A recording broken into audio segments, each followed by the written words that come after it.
Hey guys, and welcome to an epic Warhammer World Championship knockout stage game between the mighty warriors Saphir and Felkon. It has been a manic 5 minutes, I can tell you. I expected this game to take place in about 4 hours time, so I all of a sudden got alerted. Nope, we're playing now, so it's been a bit of a rush, so sorry for the little amount of promotion. I was going to kind of let you guys know like 3 hours in advance and so forth, but still, looks like we're going to have a pretty awesome turnout, and I'm very excited for these games. So the mighty Saphir is representing ODM here, up against the extreme meme team's very own Felkon.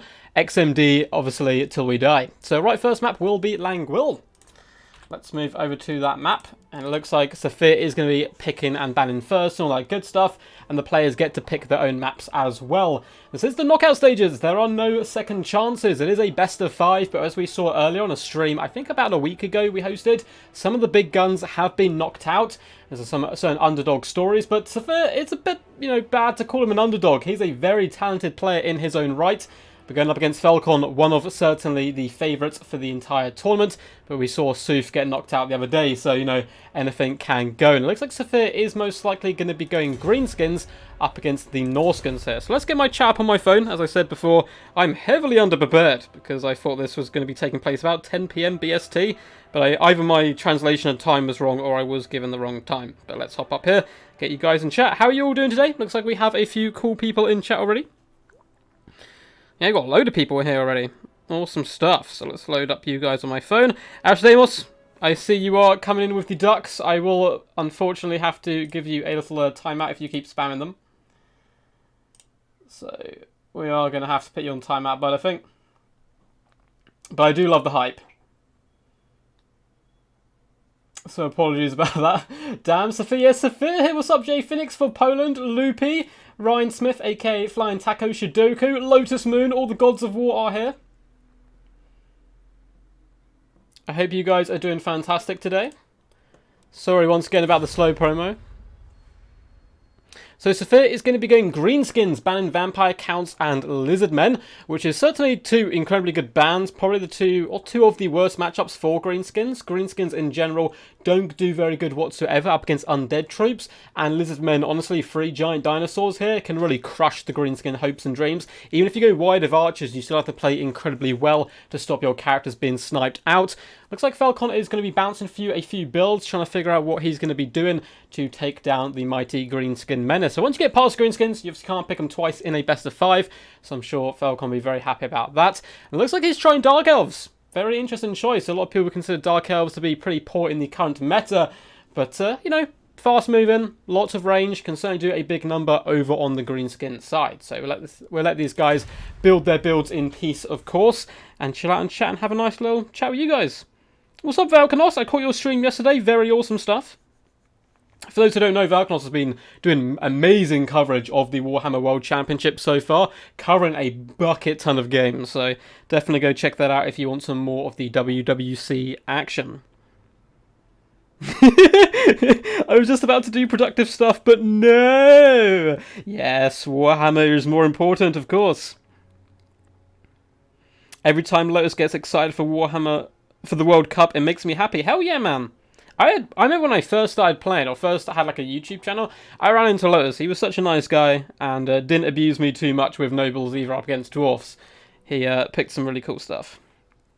And that's something that's stuck in my mind still. But yes, quack quack. Quacks indeed.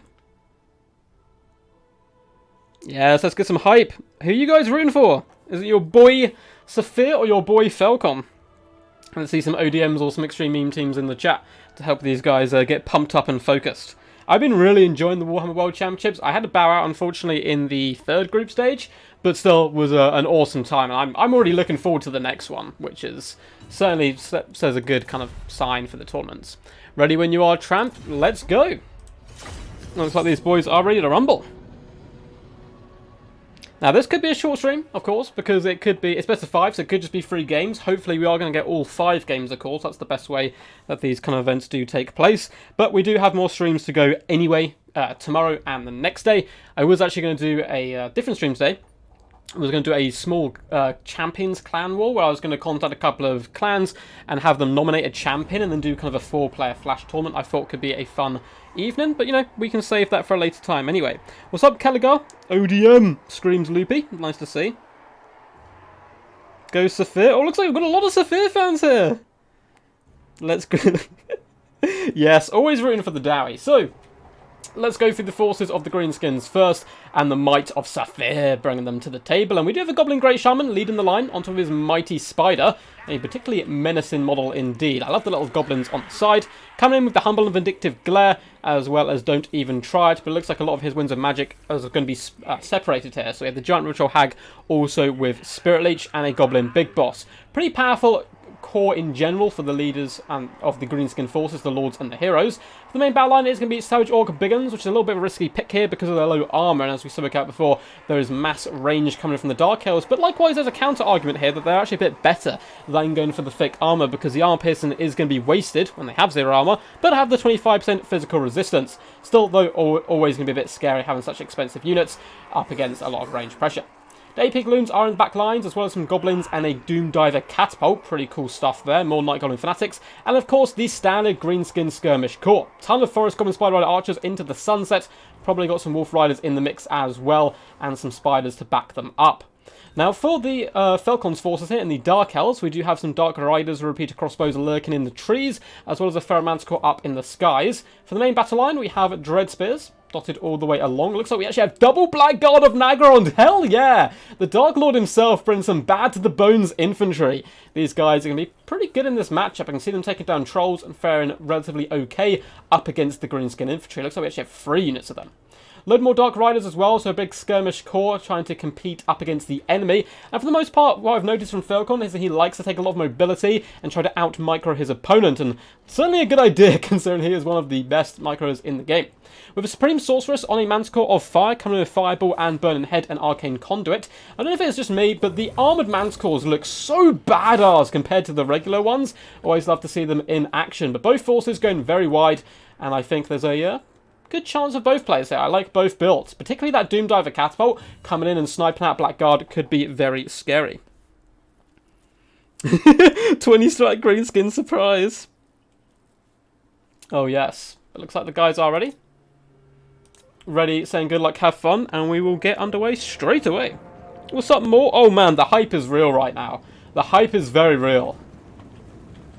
So the Dark Elves are going to be moving on the left-hand side of the majority of their skirmish cav, going to be taken to the trees, but it's really hard to get cost-effective engagements up against Greenskin Cavalry. It's just so disgustingly cheap that it almost always seems to pay for itself, at least when I'm microing against it, but of course, this is a different caliber of player right here.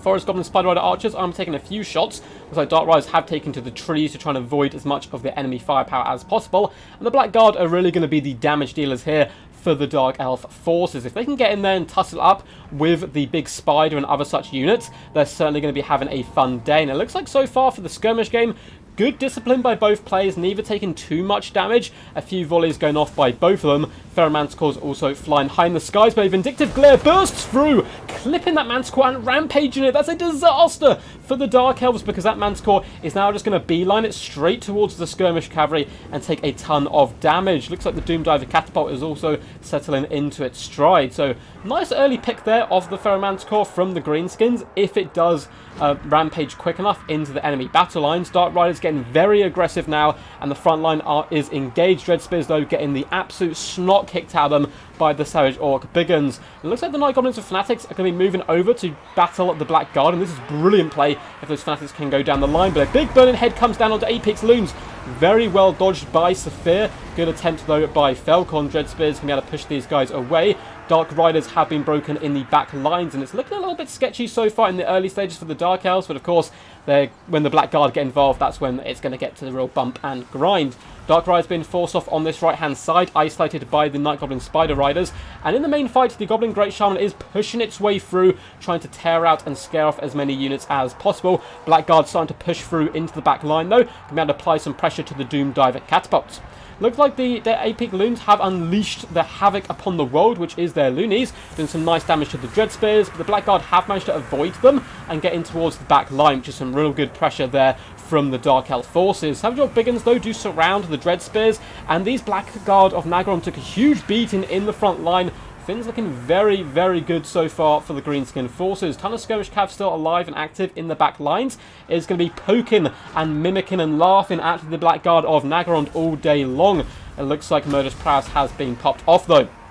Vindictive Glare attempts to hit the mighty Supreme Sorceress in the skies, but completely misses. That poor little Goblin Big Boss is having to absolutely scream and run away as quickly as possible. If the Greenskin leadership does get sniped here, the Dark Elves certainly have a good shout, and this is another way back into the game. A huge burning head is going to absolutely destroy 2 units. The Apex Loons and Night Goblin Fanatics. No more Fanatic casts for you, and that is absolutely massive, because that is going to enable the Blackguard and Nagarond to fare much better than they have done so far. Dark Rise repeater crossbows are continuing to pepper in the Goblin Great Shaman, who has found himself completely on his own and very isolated. He needs to get as far away from those Dark Riders as possible, and Blackguard now push on top of the Doom Diver Catapult crew, who are dropping their artillery pieces and running for the hills. And nice play here as well with the Dread Spears by Felkon, pushing away 3 units of skirmish cav, having them waste ammunition on units which aren't particularly key, and all of a sudden the Dark Elves seem to be in the ascendancy. Goblin Wolf Riders are being forced off on this side, however, by Dark Riders. Blackguard and Noggerond have managed to surround the giant Road Troll Hag. We see a Spirit Leech go down on that Feral Manticore, attempting to shatter it for good. Not a bad idea whatsoever. And the Dark Riders have a really well done ammo conservation so far. I can get my words out. But a decent amount of ammunition left on all of those bad boys, who can now rain fire down on the Savage Orc Biggins. And it is all of a sudden the time of the Dark Elf skirmish rather than the Greenskins. Dread Spears currently again still kiting and surrounded, and at least they are going to be destroyed. But if I was Saphir at this point, take all these guys off fire at will and just jump in here in the combat to try and break them as quickly as possible. We do have some Savage Orc Biggins who are returning to the fray here, as well as some Goblins. Big Spider is in a scary situation, however. Supporting the Savage Orc Biggins up against the Blackguard and Nagrond isn't the worst idea, but with that Dark Rider support firing in over top onto the Goblin Great Shaman, it is certainly some very scary stuff.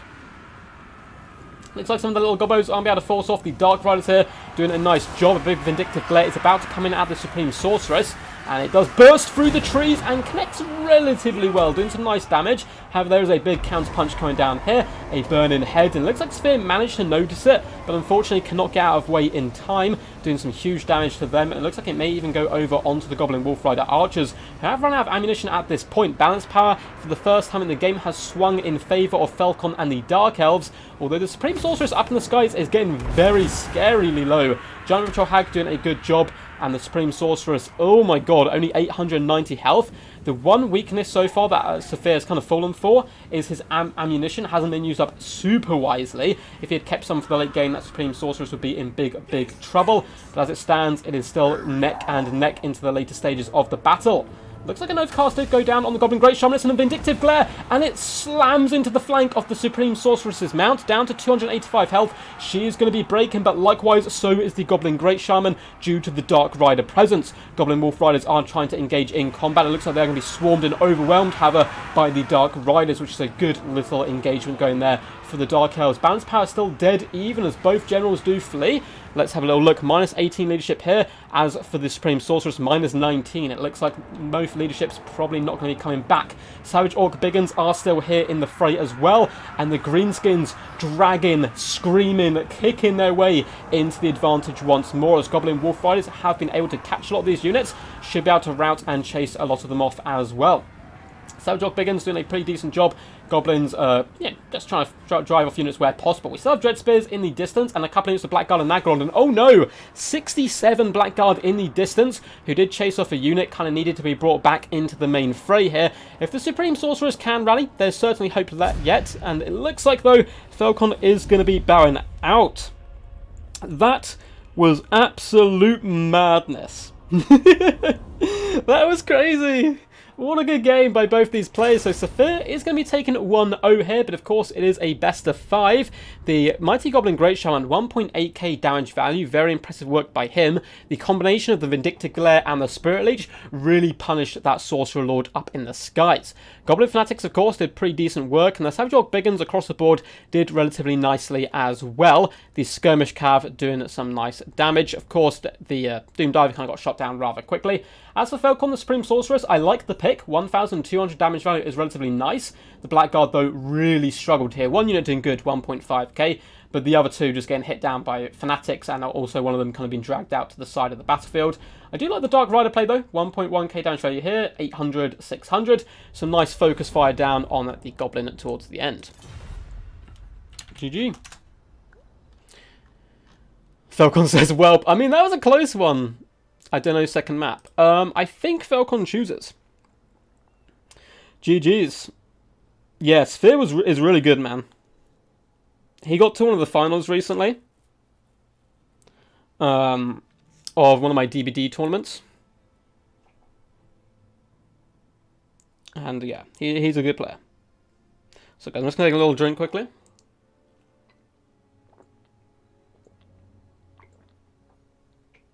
Oh, glorious stuff. No, sorry guys, I'm not a bit prepared for this. As I said, I literally had 5 minutes notice, we just hopped on, and I'm pretty excited. So, game 5 is Oakenhammer. So, 1, 2. So, Felkon picks map. Let's update the scoreboard as well quickly. So, the Mighty Saphir is going into the lead here. So, let's go up to our scores. And that is 1 point to him. But as I said before, guys, we're going to at least 3 games. And most likely more as well. These guys seem pretty evenly matched. That was a very fun game to kick us off. Yeah, Felkon picks map and then pick one ban too. Yes. I don't know, because it's a different stage to the Warhammer World Championship. So normally the maps were preset. But now, if you are picking and banning, you are also picking the map, which is pretty cool.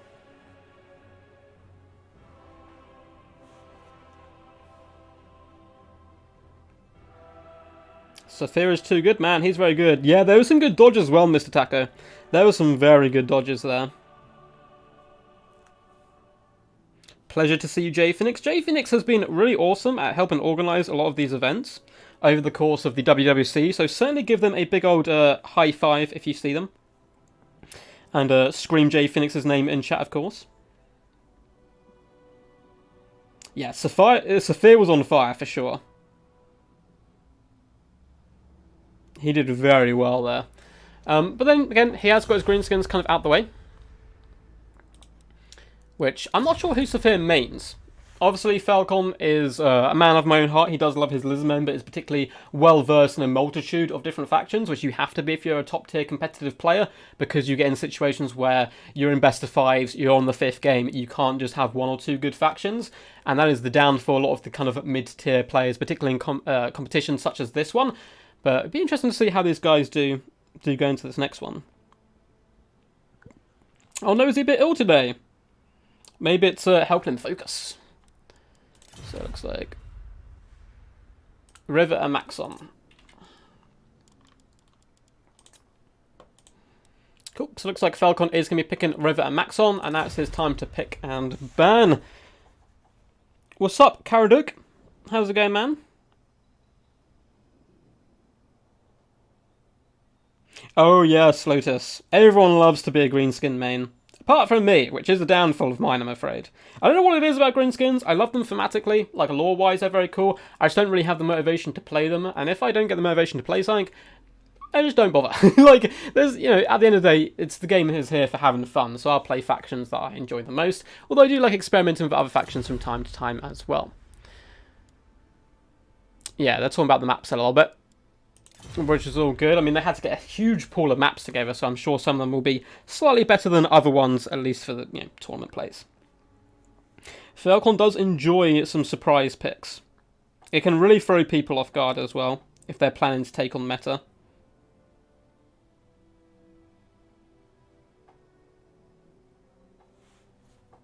his illness has been on fire. He's just such a badass. Oh, interesting. Okay, Felkon has gone Norsca and banned Wood Elves and Vampire Coast, and then gone actually Norsca no bans. Felkon's stunting right now. Absolutely stunting. Coming in with the bold no ban pick. Did I miss anything? Yes, you've missed one game so far, Cat Morgan. This is a best of 5 between the legendary warriors Saphir and Felkon. Saphir currently 1 up. He managed to win Greenskins into Dark Elves. Now it's Felkon's turn to pick and ban. He has gone Norsca and banned no one, which is a bold choice for sure. But if anyone can get away with it, it's Felkon. I have to see how Saphir, if it's going to fluster Saphir or if he's going to come in hard. He's goading into Greenskins. Oh yeah, Cat Morgan, it was really good. But don't worry, the whole video will be uploaded anyway. So have no fear. Like, if you've missed anything, you can always go back at the end and watch it again. Greetings from Germany. What's up, Nick? How's it going, man? Hope you're all good today. We've got a load of new faces as well here. Welcome, welcome. I like Rivet Maxon, personally, as a map. That's true, he could save bans for later matchups and it is best of 5.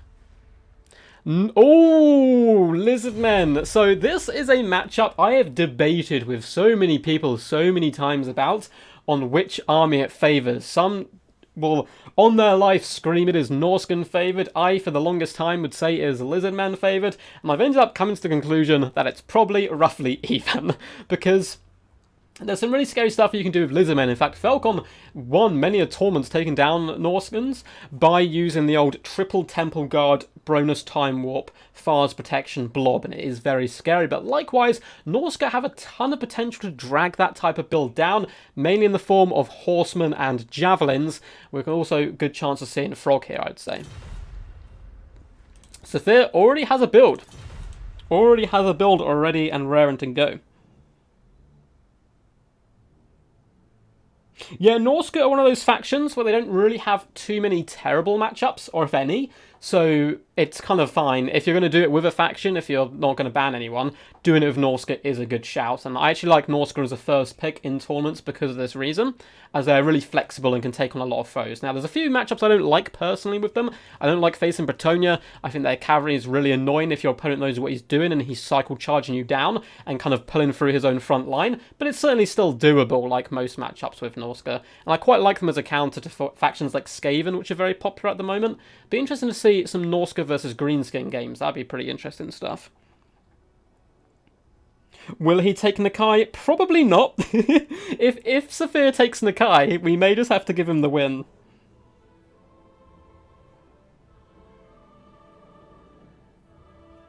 Yeah. Yeah, I'd agree, Legion. Like, it's not an ultra bad matchup. I still think it favours Lizardmen slightly, but it's not terrible. Like, not as bad as some matchups can be, for sure. I'm just going to have another little sip of my drink. Oh, yeah. For sure, Taco, for sure. It's really dynamic. There's a lot of different stuff you can do here. But particularly in the Lizardmen, just because I know a bit more about them, Pterodon Riders are an absolute menace in the night for Norsca, because as far as it goes, javelins, axes, anything that you're throwing up into the skies tends to have a really bad time actually hitting flying forces, so they can be a real menace. You like this more than Vampire Count Mirror? Heretic, if we don't get a Vampire Count Mirror, I will be very upset. Do ancient stegodons beat mammoths? Asked the Kaiser. That is a good question. I feel like a mammoth would win one-on-one, but I mean, the stegodons do also apply poison, and there's normally, if you're bringing large dinosaurs with the Lizardmen, you tend to have either some healing or some buffs in your back pocket, which then allows them just to be so much better than a lot of your opponents' kind of large dinosaurs. And Norsca don't have healing, whereas the Lizardmen do, so that can also be a big problem. So I think Saphir said he's ready. He hasn't actually readied up yet, but we will press start battle anyway. just to let him know it's all good to go when he's ready. Is it like 4 AM for you? Oh, you're talking about Lotus. Yeah, this... I assumed... The way I'd been given the time for this, I thought this was going to be at 10 PM tonight, which is in about 4 hours' time. But it turns out not, so I had 5 minutes, grabbed all my stuff, and was like, alright, let's go, let's do this! But it looks like it's going to be... It's been amazing so far, that first game, so if we get a load of games like that, it'll be worth staying up for. But I hope you're doing all good, Lotus Moon. I hope you're not too ill. Hope this cheers you up a little bit. Elite Infantry can be good, it's just very risky, is my opinion. Like, I've used a lot of Elite Infantry builds recently with great success, because people don't expect them too much, but at the same time, a lot of magic and artillery pieces and range units can be really scary, and as far as the game goes, light, cheap cavalry with range is really powerful, and that obviously counters heavy infantry quite a lot. So let's go through Saphir's build, currently a 1-0 up here, trying to take the initiative and take this best of 5 rule by the scruff of the neck. He has a bucket ton of chameleon skinks dotted through the front line. It looks like we have a relatively skink-themed build. In the backup line, we have skink cohorts with javelins. 1, 2, 3, 4, 5, 6, 7, 8, 9, 10, 11. So I'm just counting. Yeah, I think he's good on the number of range units. Perfect, just about. So a load of skinks, relatively cheap, pretty damn cheerful here just to bring the pain, and of course Norsca have relatively light armour, so I like this pick quite a lot. Lord Mazdamundi coming with Banishment, Ruination, Apotheosis, Net, as well as the Shield of the Old Ones. We have the cohort of Sotek, a Feral Carnosaur as well, working as a bodyguard for the mighty Lord Mazdamundi, and a Stegodon, and this is going to be the great bow variety, maybe worth shooting down some of the enemy casters and other such units. Now for the force of Norsca, once again going very wide, which is to be expected. Tons of Marauders in the front line, as well as Marauder champions in the middle. Bad to the bones, elite Viking warriors, who do currently glitch out if you zoom in on them. I am messaging CA about that as we speak. We have Wolfric the Wanderer, Shaman Sorcerer of Metal, Shaman Sorcerer of Shadows, a load of good boys, nice little doggos, and Marauder Hunter Javelins dotted all the way along the back line. Pretty cool stuff. Both forces are now going to be advancing towards each other. Now, the Marauder Champions and Marauders only have really little armor. Champions 80 with Bronze Shield, the Marauders 15 with Bronze Shield. So Chameleon Skinks are going to have a pretty good day of it. It looks like the Marauder Chariots over on the far flank have been stung by the mighty shots from the Stegodon. We also have some Feral Cold Ones, a unit I have bashed time and time again, but they're going to be pretty good at getting into the back line and shutting down the Hunters. And there's so many Hunters here, not too many large dinosaurs to take down. I say that there's actually the maximum of 3. There's no Temple Guard Doombox, and these dinosaurs can be relatively swift on their feet. And it looks like the Lizmen are going to be pulling out a bit of a kiting game. Chariots are driving forward. They're one of those anti-kite units who can really push in here and start running over little skink boys, cohorts, and chameleons alike. However, Mazdamundi is nearby. He may want to net these guys and really finish them off for good. Unfortunately, Feral Cod Ones are getting slaughtered, which is their kind of their trick, I suppose. They love getting killed, and it looks like they're getting slaughtered now by the Beast of Tashnar. And this Feral Carnosaur needs to be a little bit careful. Wolfric still punches pretty hard, particularly the Beasts nearby. Yes, there's a Shield of the Old Ones coming down, but it looks like there's a Shaman Sorcerer of Metal here, up to no good. An upgraded Plague of Rust going down. This Feral Carnosaur is in big, big trouble. It is burning through its health right now, and it's going to be tough to escape all the Warhounds. More Warhounds do burst from the trees, looking to hunt down these skink cohorts, who have all fled away from the Marauder front line, apart from the cohort of Sotek, who Pop refused to die, desperately trying to hold back the enemy. A beautifully timed net, though, does go down by the Lizmen forces, plus a Ruination onto the Warhounds, and a Banishment hitting these Marauder Hunters is going to do some nice work, although not before they unleash some pretty scary volleys onto Lord Mazdamundi. Beautiful micro coming in by Felkon, though, I managed to dodge the worst of that Banishment, as the remainder of his Marauder forces do push forward into Lizardman territory, although they're getting very beat up at this point, not looking too healthy, although the champions in the centre still going strong. Feral Carnosaur, as well as Lord Mazdamundi, have managed to pull out to safety. They've had to sacrifice some Feral Cold Ones, but at the end of the day, that is what they're here for. Marauder Chariots being kept alive is going to be big in the end game, as well as these Marauder Champions still being alive, because they need to absorb a lot of the damage and allow the Huntsmen to kill the larger threats in the form of Stegodon, Mazdamundi, and Carnosaur. Poor Marauders, unfortunately, are terrified here. A ton of javelins peppering you down in the face certainly isn't something you enjoy seeing. And looks like the 100 Champions has gone down on Lord Mazdamundi, lowering his speed, armor, plus Plague of Rust down to just 40 armor. And an insane amount of Hunters are trying to get in here to focus fire him down. Unfortunately, though, the Stegodon has pushed through really aggressively, saying, no, you shall not pass, you shall not hurt our master Zlak. and the Marauders are having to fall back. So all of that Winds of Magic, the well-timed Plague, the well-timed Hunter Champions, is for naught here. It would have been better used on the Feral Connoisseur, who's kind of been healed up by Apotheosis. Hunters now, though, still looking for some prey. Very close game. The balance of power is slightly in the edge of the Lizardmen, I would have to agree at the moment, although a load of Warhounds have raided, looking to overlap around this left-hand side, and now Mazdamundi has engaged in the main front line, which is scary stuff because there's a lot of Hunters still left alive and active. Shield of the Old Ones, though, protecting Mazdamundi from some of the worst of the damage, and it looks like Wulfric is trying to duel a Feral Carnosaur. Tough job even for the Mighty Wanderer. Norscan Warhounds and the Beast of Tashnar are now just feasting upon the souls of Chameleon Skinks. However, over on the other far side, a mixture of javelins and blow darts has managed to break the backbone of the Norscan forces. This is such a close game, but the javelins may well be the deciding factor. If Felkon keeps them alive, if he keeps them active, I think he has a great chance. If they go down, it will certainly be game over. Lord Mazdamundi down to 3.6k health. Carnosaur as well, struggling a bit. Beast of Tashnar coming in, trying to pin in Mazdamundi. Here's a big, thick boy, though, on Zlak, and doesn't particularly like running away. And it looks like a Ruination is going to be popped as well in a desperate attempt to free him up. And a Carnosaur is being pushed in, so everyone chucking everything at the wall, and a Banishment. Mazdamundi, such a powerful lord. Absolutely love seeing him in battle, up to 77 kills at this point. Wulfric is having to flee. Javelins in the back line, desperately trying to force off the Stegodon, but this is looking really bleak so far for Felkon. Skink cohorts desperately going up against the champions, struggling a little bit. We have more Marauders, though, chasing down Chameleon Skinks. And where are the Warhounds? It looks like they were all starting to be routed.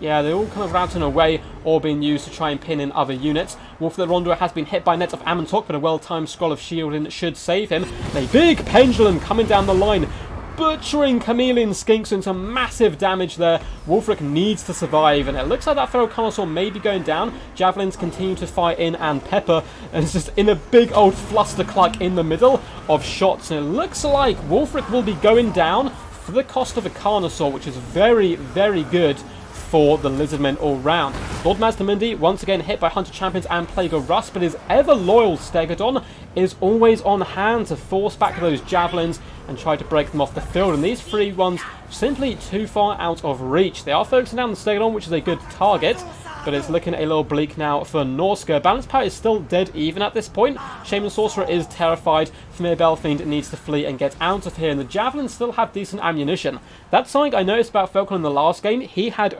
really good discipline as far as when he used his ammo. His big problem here has been the Plague of Rust, combining with the Hunter Champions. Plague of Rust is still active, however, on Mazdamundi. When it's overcast, it does last a ridiculously long time. His Apotheosis is still active, though, but Plague of Rust is still going, and the Marauder Hunters once again have started to line up their sights. Unfortunately, just as the Plague of Rust comes down, really unfortunate timing there, but the Chameleon Skinks are incredibly beat up as well, trying to finish off the remainder of the Norscan leadership, which would be a really nice pick here. Stegodon doing a good job, but a load of Norscan Marauders and Champions are returning to the field. Mazdamundi down to 2,200 health is still pretty tasty stuff, and the Norscans are running out of troops to protect that back line.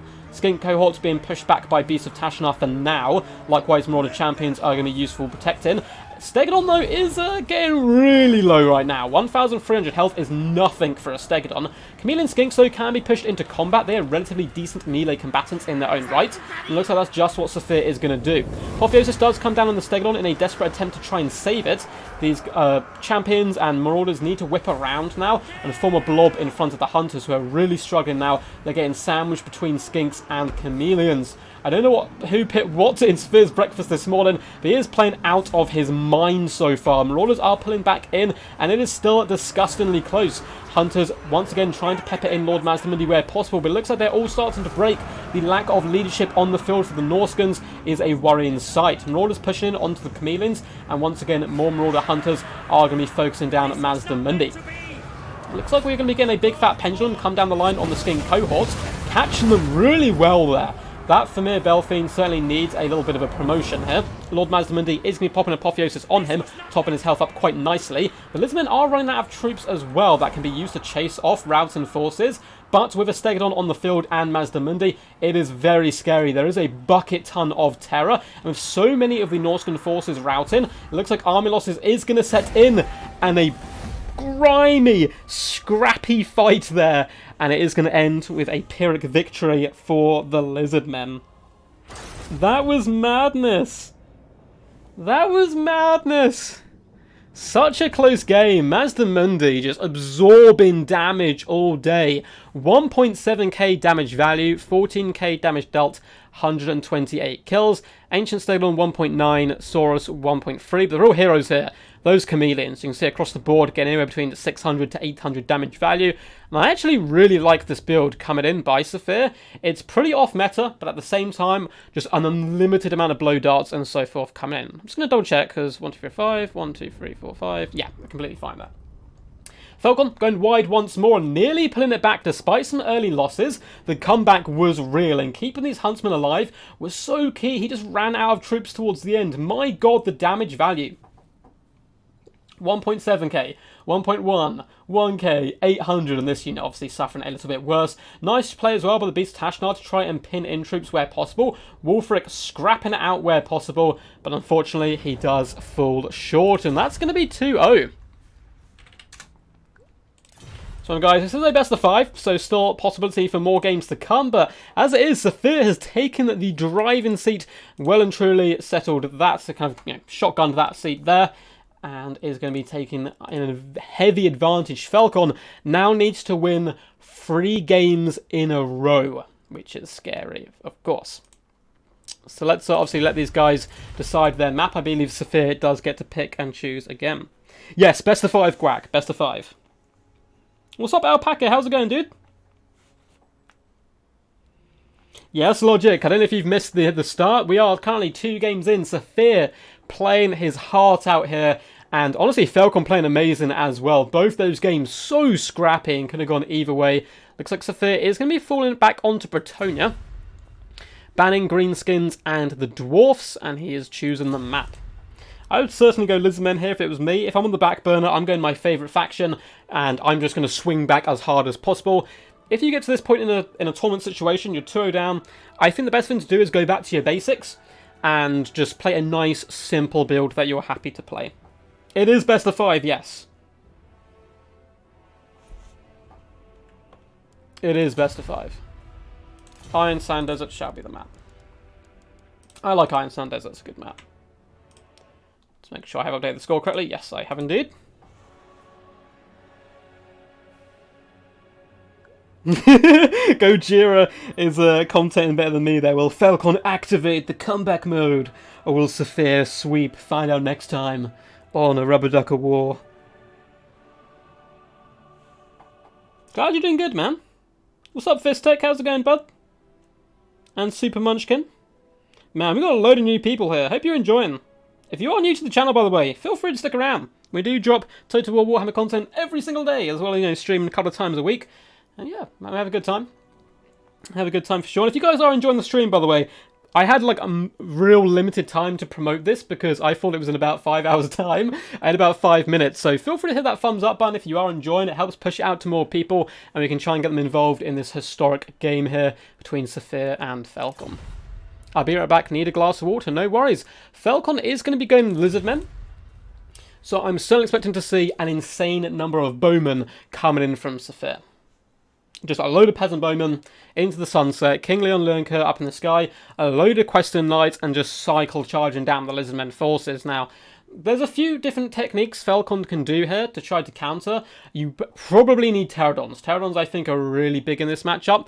I still think going big dinosaurs is the way. The elite kind of box build of going really tight with Temple Guard is very risky. I'm not so sure it works. So I think going a little bit wide of your infantry, bring in the 3 big dinos. I even go Thunderous One, Carnosaur, Mazdamundi, and just you push and drive towards those archers. You use the air core of the Pterodons to harass, and you just drag down the knights. I had probably my favourite game of the whole WWC up against Guac, where it came down to like a Thunderous One. I think my Thunderous One route actually came down to like 3 Nosasaurus spears, all beat up, just dragging down knights. It was amazing stuff.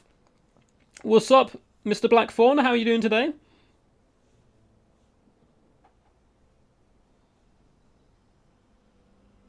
Oh, Fistek, did you get married?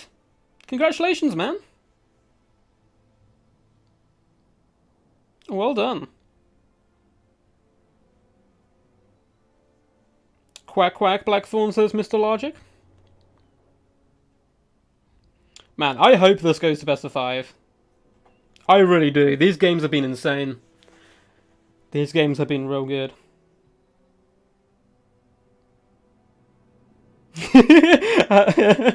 Yeah, Virgin, Leon Kerr, or Chad Mazdamundi. So I have a theory, by the way, quite a big theory, that it goes deep into the lore of Warhammer. I am 99% sure I am correct as well. You can say it's a crackpot conspiracy theory, but I'm pretty sure Zlak is the true ruler of the Lizardmen. I think Mazdamundi is a puppet, and he kind of whispers into Mazdamundi's ear on what to do, and he kind of does some fake incantations, and then the mighty Zlak is actually casting the spells, because he's the best boy, and we all know it.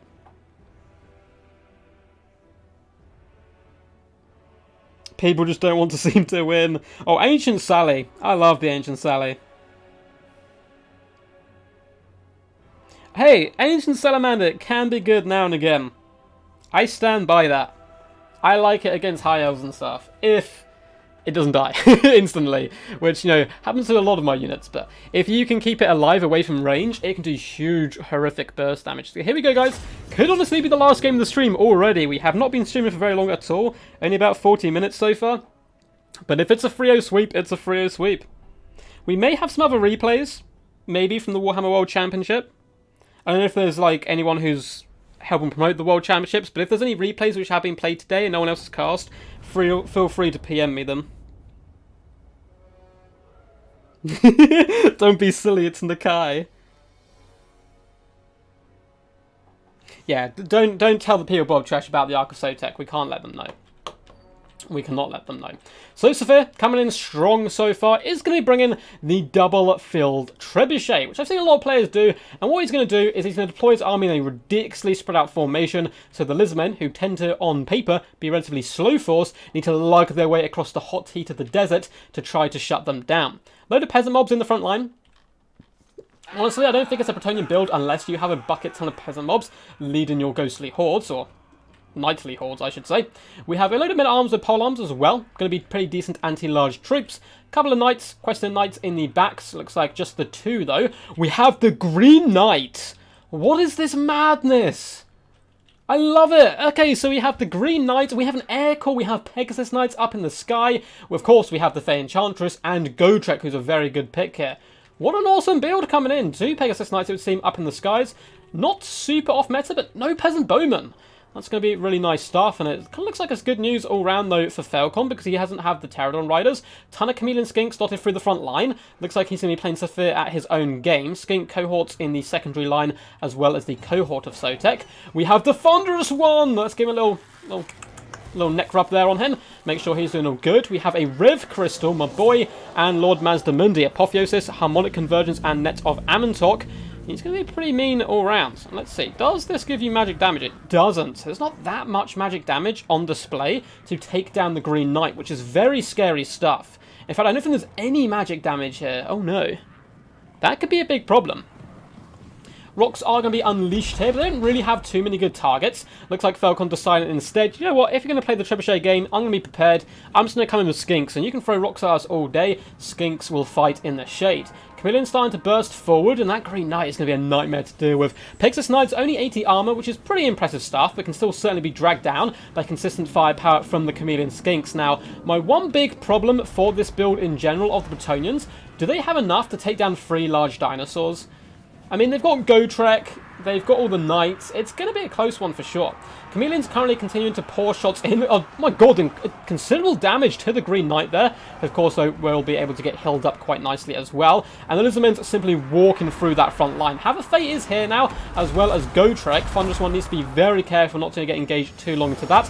And this is beautiful play. Absolute wonderful stuff. Mazdamundi, he sees the Questing Knights, he charges them right up the bumhole, pops a Net of Amantok on them, and starts getting to slapping Skinks as well, throwing in their javelins. Shadowthorn's gone down, but I don't think that's going to be enough to save them. Chameleons are being harassed at the moment by Pegasus Knights, however. More Chameleons are starting to pour in fire, and oh dear, the Fey Enchantress not having a good time whatsoever. Being 2v1'd by the Thunderous One, just slapping the poo out of the Fey Enchantress. Revivification Crystal has been popped on him as well. These big dinos need to back away from Gotrek, though. No need to tussle with him, and the Fey is wavering already. Cohort of Sotek have got on top of her. Arcane Conduit has been popped. Leadership just 1. back up to 11 though. Now she's escaped the big dino, so decide to turn and just start wailing on Gotrek, who is obviously an anti-large beast doing massive burst damage to the Bastiladon. But the Force of Bretonia have been slaughtered here. Absolutely put to the sword. Chameleon Skinks unleashing hell from afar as Lord Mansamundi waltzes into the back line. Over on the far side, Skink cohorts now have a free shot at that field trebuchet. Need to dart over there as quickly as possible. Fair Enchantress has managed to escape and heal herself up quite nicely, but likewise the Bastiladon with Rev Crystal has managed to evade the ever-pesky Gotrek, who's currently just surrounded by Skinks, and this number of Chameleon Skinks will whittle him down with long-range firepower. Quest Knights still looking rather healthy up in the skies as well. We still have both units of Pegasus Knights. The mighty Bretonian force is still certainly not out of it yet, but a lot of key targets have started to break and lose a lot of health. But luckily, as long as the Fae's still alive, they can come back and heal up once more. Net does go down on the Fae, allowing these Chameleon Skinks and Javelins to try and get over there. Green Knight been punted around so far by Mazda Mundi. But it looks like the Pegasus Knights trying to get a sneaky little kill on the Bastiladon. They do come with anti-large, but again, 3 big dinosaurs fighting back to back. It's pretty rough to try and take that down. Fair Enchantress, Shield of Thorns is currently popped, is trying to pull over here. Unfortunately for poor Gotrek, those chameleons are beelining for him, folks, firing him down with his rather pathetic 0 armor. In the distance, Quest Knights have been finished off by the cohort of Sotek. We have some men-at-arms who are returning, and this field trebuchet has been allowed to fire. A little bit of miss micro here by these Skink cohorts who are chasing down a shattered unit. They could float over here and really destroy this field trebuchet, and that would leave the Lizmen in a very, very dominant position. But of course, far easier to see up here on my high level perch than it is when you're microing a ridiculous number of units down on the ground, particularly trying to dodge the Green Knight and attack the Fae and so forth. Lord Mazdamundi is going to be wheeling around and those tusks are raring to go. It looks like it's going to be the big confrontation. A net goes down and Gotrek is slightly out of position. The Fae takes a horn right up the rear end, down and out pretty much. Minus 50 leadership. She is surely going to shatter at this point. Mazdamundi and more importantly Zlak screaming supreme. Unfortunately Gotrek is now getting pounded down, although at the same time, oh god, it goes in a puff of thunder and green smoke. That was beautiful end to Gotrek, and there's no way that the Bretonians come back from this, I don't think. A well-timed banishment was going to hit those Quest Knights, but they managed to juke back, which was good play by them, and it looks like the banishment was then cancelled and instead dropped on the men-at-arms. Very quick micro, actually, it was Ruination, breaking them, and the Chameleon Skinks will, on lightly footed, dart over top of that. Some Quest Knights are still doing their bits down here, trying to round up the Chameleon Skinks and finish them off for good. Whilst there is still fight in the heart of the Green Knight, of course, the Bretonian forces will still hold, but Balance Power is getting danger close now, and the Green Knight is suffering badly under the might of the triple dino threat. Rev Crystal, a unit that I have butchered in the past, although slowly over time warmed up to, does help the Lizardmen win. And all of a sudden, guys, is back on. The Felkon has activated comeback mode, and we're in for a fiery best of 5. That was awesome stuff. Very well played to both of these champs. Saphir, coming with a bit of an off-meta pick. Normally you see about 5 Peasant Bowmen, which I actually think would have been okay up against this build in general, if you could protect them. And the Fate just getting absolutely ramrolled, and none of the heroes paying for themselves whatsoever for the Bretonians. The Pegasus Knights really struggling as well. In fact, across the board, Bretonians just couldn't find it to get that good value, and you can see that on the Lizardmen roster. They've got all their units left alive. It was ended up being a bit of a steamroll after the initial engagements. If Gotrek had managed to, whittle down some large monsters, I certainly could have seen a comeback by Saphir, but 1.8k damage value on Lord Mazdamundi. The Skinks across the board doing relatively solid on kills. Likewise, the Chameleon Skink, such a fantastic unit we've seen put to such good use throughout this tournament. One of the most annoying units to face, but if you're a Lizardman player, oh boy, do they have a special place in your heart. Rev Crystal doing some solid damage as well, 736, and getting some nice hills. But the Thunderous One, a unit I have raved about so much in the WWC when I was playing my games. Once again, 3.3k damage value, an absolute MVP there. Although those nets from Mazdamundi were pretty awesome.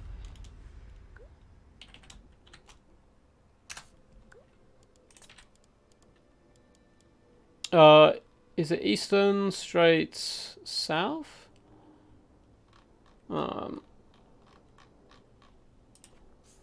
Let's go inland,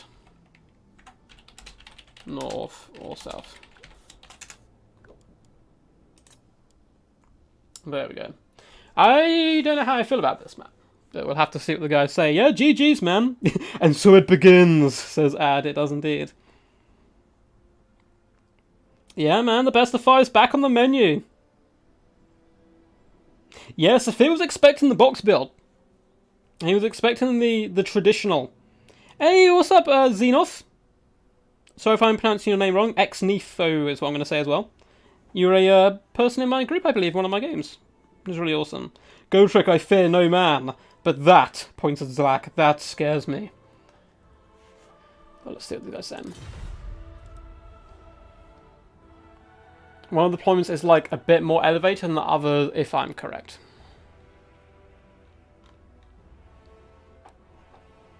Man, we're nearly at 200 people watching. That's pretty insane. I think we've like peaked past 200 once before, because Legend of Total War like raided us. So Felkon is banning High Elves and Tomb Kings and picking Wood Elves.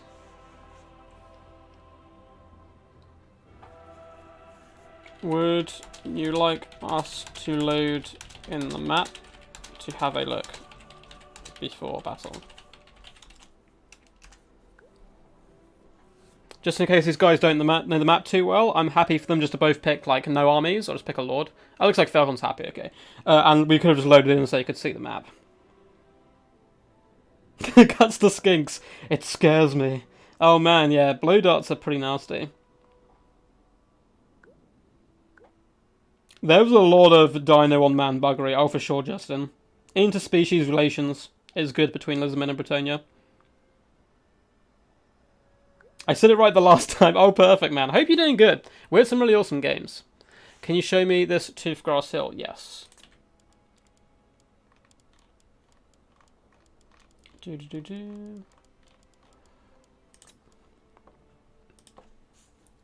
Hill on one side.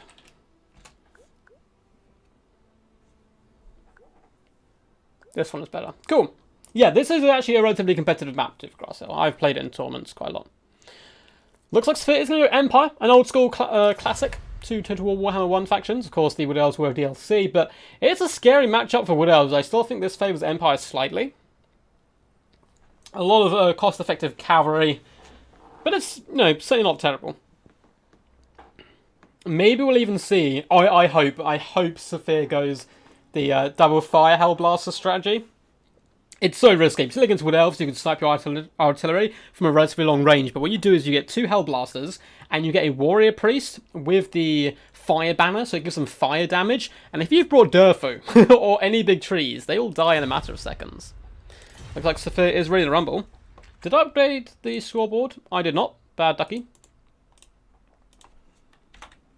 There we go.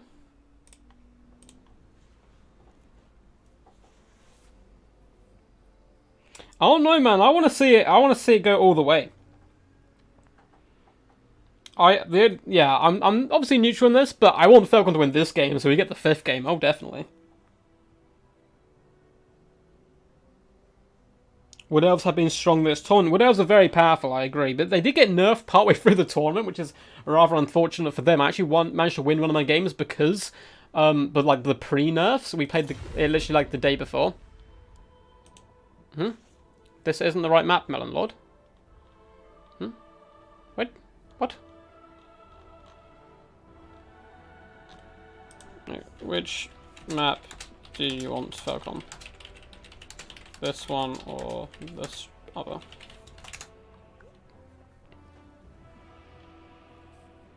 I thought you said you wanted this one. Oh, never mind. This one is better.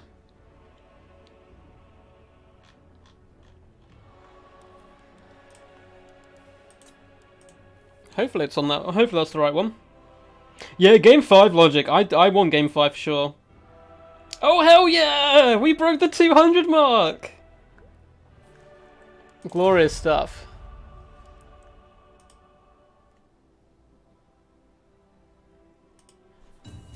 Does Felkon not choose?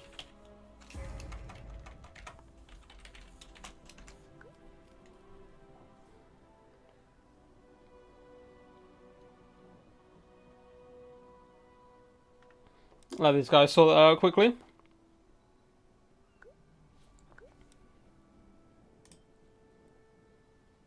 I think he put the north one. Felkon, my boy, which map would you like? This one is better, which makes me think he wants to pick this one.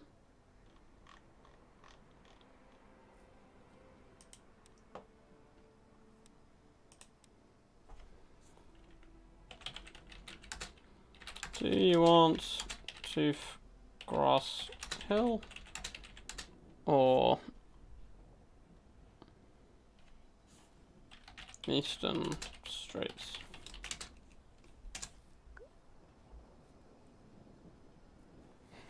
I'll have a little look.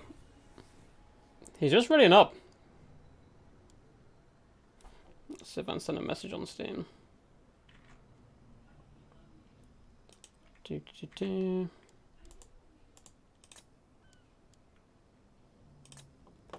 Sorry guys, I don't want to start the game and have them on the wrong map.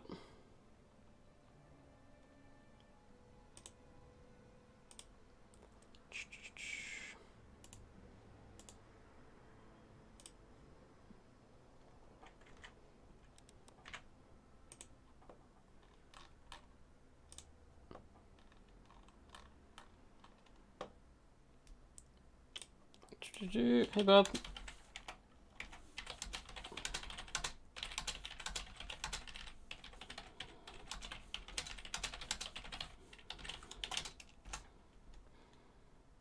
Cool. Send him a message, so hopefully he'll get that in just a second.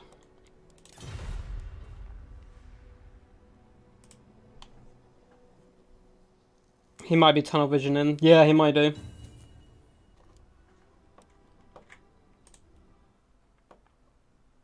Okay, let me load up Steam.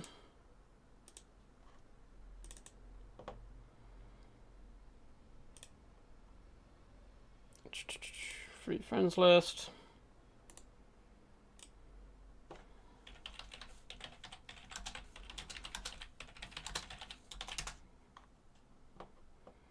Cool. Send him a message, so.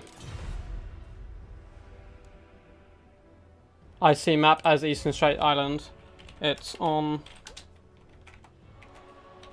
Toothgrass Hill. Maybe hop out and back in. Okay. Okay. Let's hop in there. Sorry about the wait. Sorry for that as well, Mr. Felkon. Felkon is sleeping. I have PM'd him, so that's all good. He might just be getting real focused, which I understand as well. Oh, thank you for the donation, Justin. I can't read a message. If there is a message that's popped up, it looks blank on my phone. But thanks, man. That's very kind of you. Hope you've been enjoying the action. And it is much appreciated. So here we are on the mighty Toothgrass Hill. And let's go through Saphir first. So Saphir, if he wins this game, wins the best of 5, but Felkon has activated comeback mode now, which is pretty scary stuff, of course. So for Saphir's main forces, we have a bucket ton of Empire Knights, as well as Knights of the Blazing Sun, so 2 of each. A good combination. Knights of the Blazing Sun are going to be really hard for Wood Elf Cavalry in general to tank, but also up against a load of their large creatures. Ton of Huntsmen dotted through the main battle line, and then a ton of Spearmen as well. So cheap, cheerful, happy to be here and ready to fight for Sigma, whilst the Huntsmen drag down the rest of their enemy. And Huntsmen so powerful in a multitude of matchups. I really hate them as a Lizardman player. We've got a Bright Wizard, we have Volkmar the Grim as well on horseback, coming in with Jade Griffin and all the rest of his buffs, but no banishments for him. A Net on the Light Wizard, Burning Head, Flame Sword Rune, and Fireball. A pretty big tool there for the Bright Wizard. Good luck, have fun. Says Felkon, looks like he's ready to go. We have a Glade Lady, oh hell yeah, going old school. Glade Lady coming in with her net. This model is absolutely beautiful, the Great Stag there. Twitching his little ears, look at him go, he's such a nice fella. We also have a Way Stalker, we have a Branch Wraith, double Way Watchers, not Way Stalkers, double Way Watchers, Glade Riders, Great Stag Knights, Eternal Guard for the main battle line, and Glade Riders. Oh, this takes me back. When I was first getting into Warhammer, I first discovered the Warhammer multiplayer scene, Felkon had just kind of burst onto the stage, and his heavy cavalry play was just frightening. So seeing the 2 Great Stag Knights in action is pretty awesome stuff. The Mighty Glade Lady is going to be darting back, avoiding the Huntsman's shots, and the Huntsmen are going to be the biggest problem for this build. They counter absolutely everything but the Eternal Guard. Looks like a shot is looping up in the skies rather oddly there, and it's going to crash down. And it looks like Mr. Volkmar is going to be taking a few shots in the face. Huntsmen are trying to sing in reply. Getting some nice damage, only felling one Way Watcher. However, the Way Stalker continued to pepper down at those wizards, which is a really good target for him all round. You've got to be a little bit careful though. 4 units shooting at you. I don't even care if they're designed for anti-infantry, anti-large, whatever. That's going to do a ton of damage. Does the Branch Wraith have Earthblood? They do indeed, as well as a Pendulum. It looks like Felkon a big fan of his Pendulums. And oh no, a beautiful Duke by Saphir, avoiding the majority of those Way Watcher shots. And if they'd connected, he'd be dead now, because straight afterwards, he'd take a big shot coming in from the Way Stalker, who, if he has Arrows of Kurnos, it looks like he does, may want to pop it onto this Bright Wizard to try and finish him off. And it looks like that's just what he does. All 3 shots connecting, sending the Bright Wizard flying, but not doing a horrific amount of damage. At this point, the Wood Elves are going to be kiting back, which is, of course, understandable. Huntsmen are now being focus fired down by the might of the Way Watchers. Looks like Eternal Guard as well, just repositioning on this right-hand flank as the Way Watchers continue to kite and pop shots in. Huntsmen taking some pretty big damage, but honestly, since the nerf, it's only a tiny nerf to the Way Watcher accuracy, they really seem to suffer when it comes to shooting.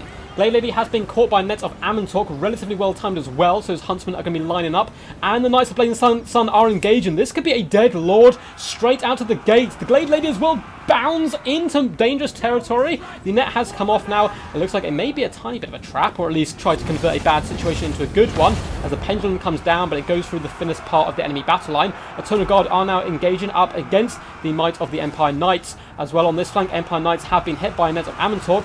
Volkmar the Grim getting in there to fight them back, and the Glade Lady looks to be going down. Great Stag Knights darting in, desperately trying to save her, and they're doing some huge burst damage onto the Knights of Blazing Sun. But I don't think it's going to be enough. Glade Lady is very low at this point, despite the fact she got Earthblood early on, and the game has just erupted in a matter of seconds. Now, where are the Way Watchers? They're back here, about to be hit by a Burning Head, raining fire in, trying to focus down Volkmar the Grim, but that is a beautifully timed cast all round by Saphir.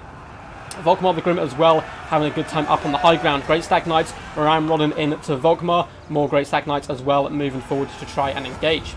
Glade Riders popping in, trying to take down the Empire Knights, doing a good job. And Eternal Guard may be able to see the battle through. If there's enough of them, they can certainly drag down a huge number of Huntsmen and so forth. Unfortunately, down on the ground is the rotting corpse of the Glade Lady, who has fallen. And that is a massive blow to the Wood Elves' chances in this game. Great Stag Knights have been forced back. Volkmar is just super healthy at this point. If Way Watchers can snipe out Volkmar, he is darting really scarily forward, but there's no more nets to pin him in place. He's got to rely on his cavalry, and that'll be blocking up the shots of the Way Watchers in general. Way Stalker has been caught now by some Knights of the Blazing Sun. Huge infantry fight is going on the right-hand side, but 3 units of Eternal Guard all being held back by 1 unit of Spearmen. They need to be getting a little bit more aggressive, hunting down the Huntsmen. Otherwise, the Great Stag Knights, it doesn't really matter if you pop Earthblood on them, they will be going down here. Way Watchers now focusing down at the Empire Knights, doing some nice damage to them, hoping that these bad boys can carry in the late game. Glade Rider's army darting forward, trying to intercept Knights of the Blazing Sun. Likewise, so are the Great Stag Knights. And wherever that Branch Wraith is, she's doing a fantastic job holding this line together. Balanced power, despite the Wood Elves losing their Lord, are actually dead even at the moment. And that kind of shows the Wood Elves are doing pretty good elsewhere. Huntsmen need to conserve their ammo though. Don't like seeing them kind of fire into Eternal Guard like this. Definitely keep it for the Great Stag Knights and the Way Watchers. More Knights are being focused down now by the Way Watcher fire, doing some really good work, and these Knights are being dragged down off their horses into the undergrowth, where I'm sure the allied plant of the Wood Elves shall be devouring them. Looks like Great Stag Knights are having to commit to a fight, charging headlong into Empire Knights, and that is a clattering charge. Oh no, a beautiful stag does fall. But the Empire Knights as well not coming out too jolly there. Some Spearmen are here to support, however. Looks like more Knights are being pippered and peppered by the Way Watchers, who maybe, if they can smoke Volkmar here, still have a good chance. Great Stag Knights bounding through the trees once more, both units trying to hunt down the Knights of the Blazing Sun, who are kiting, dragging them back into the trap, and the Bowfire of Huntsmen is unleashing the fury and the pain on the Great Stag Knights, who really want to kind of pull back where possible. Looks like Way Watchers are being run over by the Knights of the Blazing Sun. Grand Hammer Sigma has been popped on them as well. And I think that's going to be it. I don't know. With the Weight Watchers going down, is there any hope? Branch Wraith has gone to the back line. The Eternal Guard still going relatively strong. Wave Stalker as well can certainly do some good sniping, but there's not much left on the field to take down Volkmar. But it looks like Felkon with some masterful micro may just be able to save these Wave Watchers. They're bobbing, they're weaving, they're dodging, trying to escape Volkmar. Great Stag Knights pin their lives on the line as well in a desperate attempt to keep them alive and active. A few more shots are going to be singing up and over into the Huntsman as we speak. Branch Wraith continue to chase them down. Eternal Guard as well, desperately trying to get into the back line. Very close stuff so far. Eternal Guard beating down the Spearmen in the back lines. Great Stags as well, able to hop on top of the Huntsman. This is a huge pick for Felkon. He's actually broken some of the Huntsmen off. Branch Wraith hunting down another unit, but there's a well-timed net, pinning them in place and assassinating them for good. Only 21 Weight Watchers left and a full health of Volkmar to deal with. It's looking bleak, and it looks like Felkon is going to have to bow out here. We're not going to make it all the way to the 5th round because Saphir, the slight underdog, still an incredibly talented player, so calling him an underdog is certainly underselling it, but one of the favourites for the entire tournament, Felkon, bowing out here with a gritty display. Every game was so back and forth and super close. Not going to stay in this lobby a bit too long, 1.5, 1k damage on Knights of the Blazing Sun, because obviously I want to say well done to the players and so forth before they do leave. Great Stag Knights, unfortunately, and Weight Watchers still getting good value, but losing the Glade Lady early on was a big deciding factor. GG. Amazing set of games. Man, well played to both these guys, and honestly, they're the two heroes here. Thank you for Saphir and Felkon. It's a little bit more pressure when you're playing on live stream, and, you know, they don't have to do it. They could have just not played if they didn't want to, so I'm really big, much love to both Felkon and Saphir. And the Extreme Meme Team boy, my boy, unfortunately, is going to be falling out, but Saphir, a worthy champion, playing like an absolute champ here. So let's change his score over. And that was a 3-1 victory to Saphir. Amazing games. Amazing. Thanks for playing.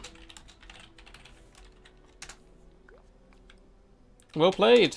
And very well done. That was some awesome stuff, guys. That was insane.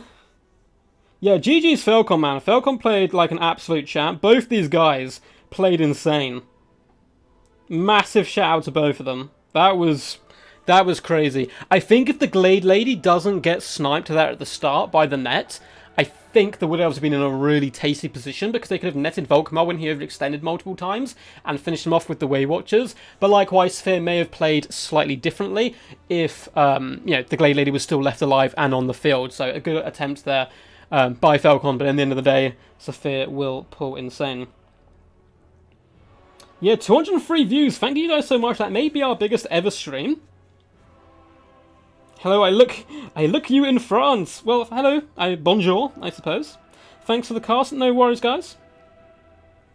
So, before you do disappear, before everyone runs away, if, I just saw Jay Phoenix is in chat, if any of you guys who are involved with the WWC do know if any battles were played today, I'm happy to livecast them now.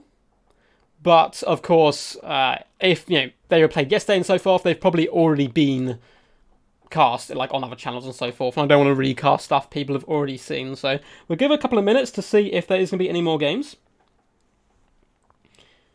So I'll stream some more if people have more games to go from the WWC.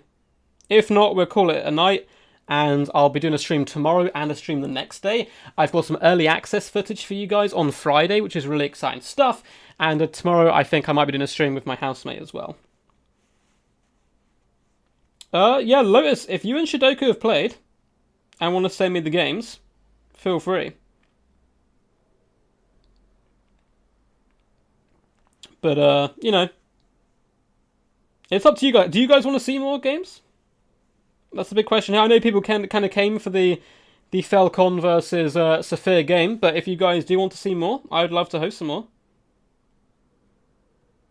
Yeah, GG's Aristodemus, man. That was great.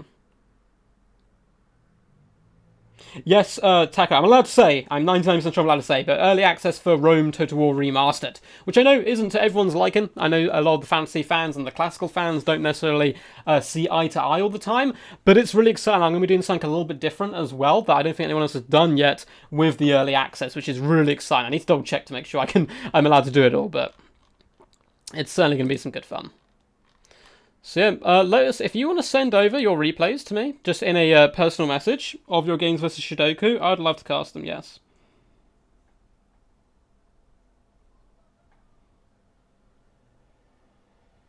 Yes. Yeah, unfortunately, I should have clarified the early access, because obviously there is no early access yet, or at least it's not as far as I'm aware, for any like Warhammer stuff yet. Oh, don't worry, the remaster's going to be some pretty cool stuff. Let's have a little sip of water there. That was taken out of me. What a set of games. That was pure madness. Pure madness.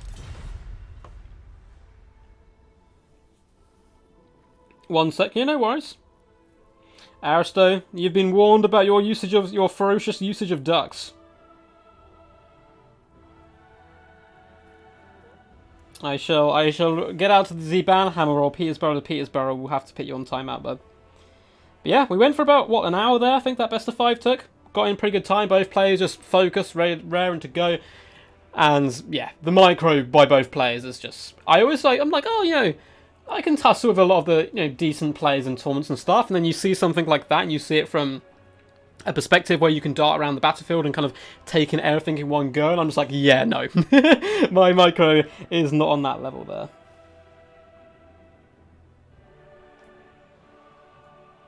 Okay, here post in 1 sec. No worries, man. We can take a little bit of a breather. What's up, Agony Achilles? You guys want to see a really cool screen blocker while we wait? Boop. The old ones say no peeking. So let's quickly update the score. Just get it ready. So we'll set these both back down to 0. And we're going to show Shidoku versus the mighty Lotus Moon. This will be the last best of 5 that we'll do, obviously, on today's stream, but we'll have plenty more action coming as the weeks do progress. So let's pop on Lotus here. And I'm going to butcher this spelling. Is that... Oh god, I'm going to have to look this up. The ducks quack back. Let me quickly see how to actually spell Shidoku's name. I believe he is in my Discord.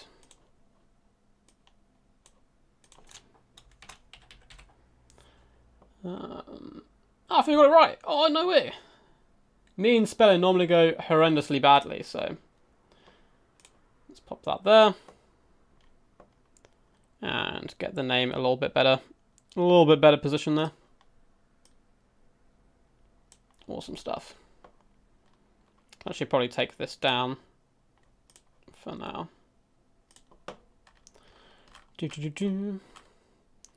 So once Lotus does send those in, obviously he's just loading up his PC now, we'll hop in and get some good games going. Man, what have you got? What are your favourite games though from that first best of 5? No worries, man. Thank you for the support. I'm gonna, again, I apologise, I butcher a lot of names, but Kirid. Yes, Lotus Moon. My Discord is called Death Before Dishonor. I'm pretty sure you're in it. Oh, do you mean my name? Hang on a sec. I'll message you, Moon. Quack. Just say quack to you, so you'll be able to find it. But yeah, my name on there is Our Rubber Duck of War. Once you go quack, you never go back. It's true, man. Once you're converted to the Duck Clans, it's over. It's over, Anakin. The last matchup was... Oh, God. What I think I'm talking about? Oh, Wood Elves versus Empire. Felkon in control of the Wood Elves, and Saphir with the Empire. Yeah, what was your favourite matchup there, out of the 4 games we saw? They were all pretty insane, straight from the off. They all could have gone both ways. Alright, looks like the Moon, the man, the myth, the legend himself is typing now. I will have the screen blocker just so you guys... okay, Moon says it won't be long. He's just... his Discord's just turning on now. I will obviously have the screen blocker so you guys can't see the number of replays, because otherwise that will be a little bit of a spoiler. Ducks always have the high ground because we can fly. That's what a lot of people don't understand. But yes. Unlimited duck power. But on this little bit of downtime, if you guys are enjoying the stream, feel free to hit that big old thumbs up button. And I've said that already before, but it really does help push the stream out to more people and lets me know what kind of content you guys like to see. And obviously, I'm fingers crossed I can be involved with some of the later stages of the WWC as well. It's going to be a bit tough because a lot of the games are taking place over weekends and I can't cast on weekends. Maybe a late Sunday is a possibility. But I'll have a chat with some of the big guys and see what the plan is. What's up, Shidoku? We're going to see some of your games now, buddy. But yeah, ODM is going strong. Saphir did really well in one of my own tournaments as well. Performed rather well. I think he got to the finals, but I think someone took a spot. We will be doing the DBD Grand Finals, which is a tournament series I host, relatively soon. We're probably going to wait for WWC to be over, or at least all the finalists to be knocked out of that, so it makes it a little bit more kind of easier organising. But likewise, we can have smaller tournaments in between those durations, so there's always going to be tournament action here on the channel. I definitely really want to try out this four-way clan war champions idea that I have, where you get a representative from each clan to battle out and represent themselves as a champion. When did the ducks quack back become Revenge of the Quacks? It's always about the Revenge of the Quacks. I should actually have access to these replays somewhere. Let's see if I can find Jay Phoenix's link they sent me. Oh no, that's the wrong link.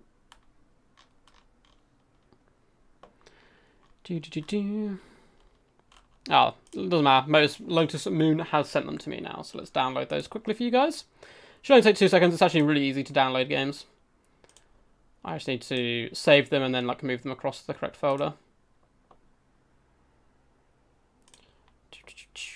Game 1, Game 2, Game 3, Game 4.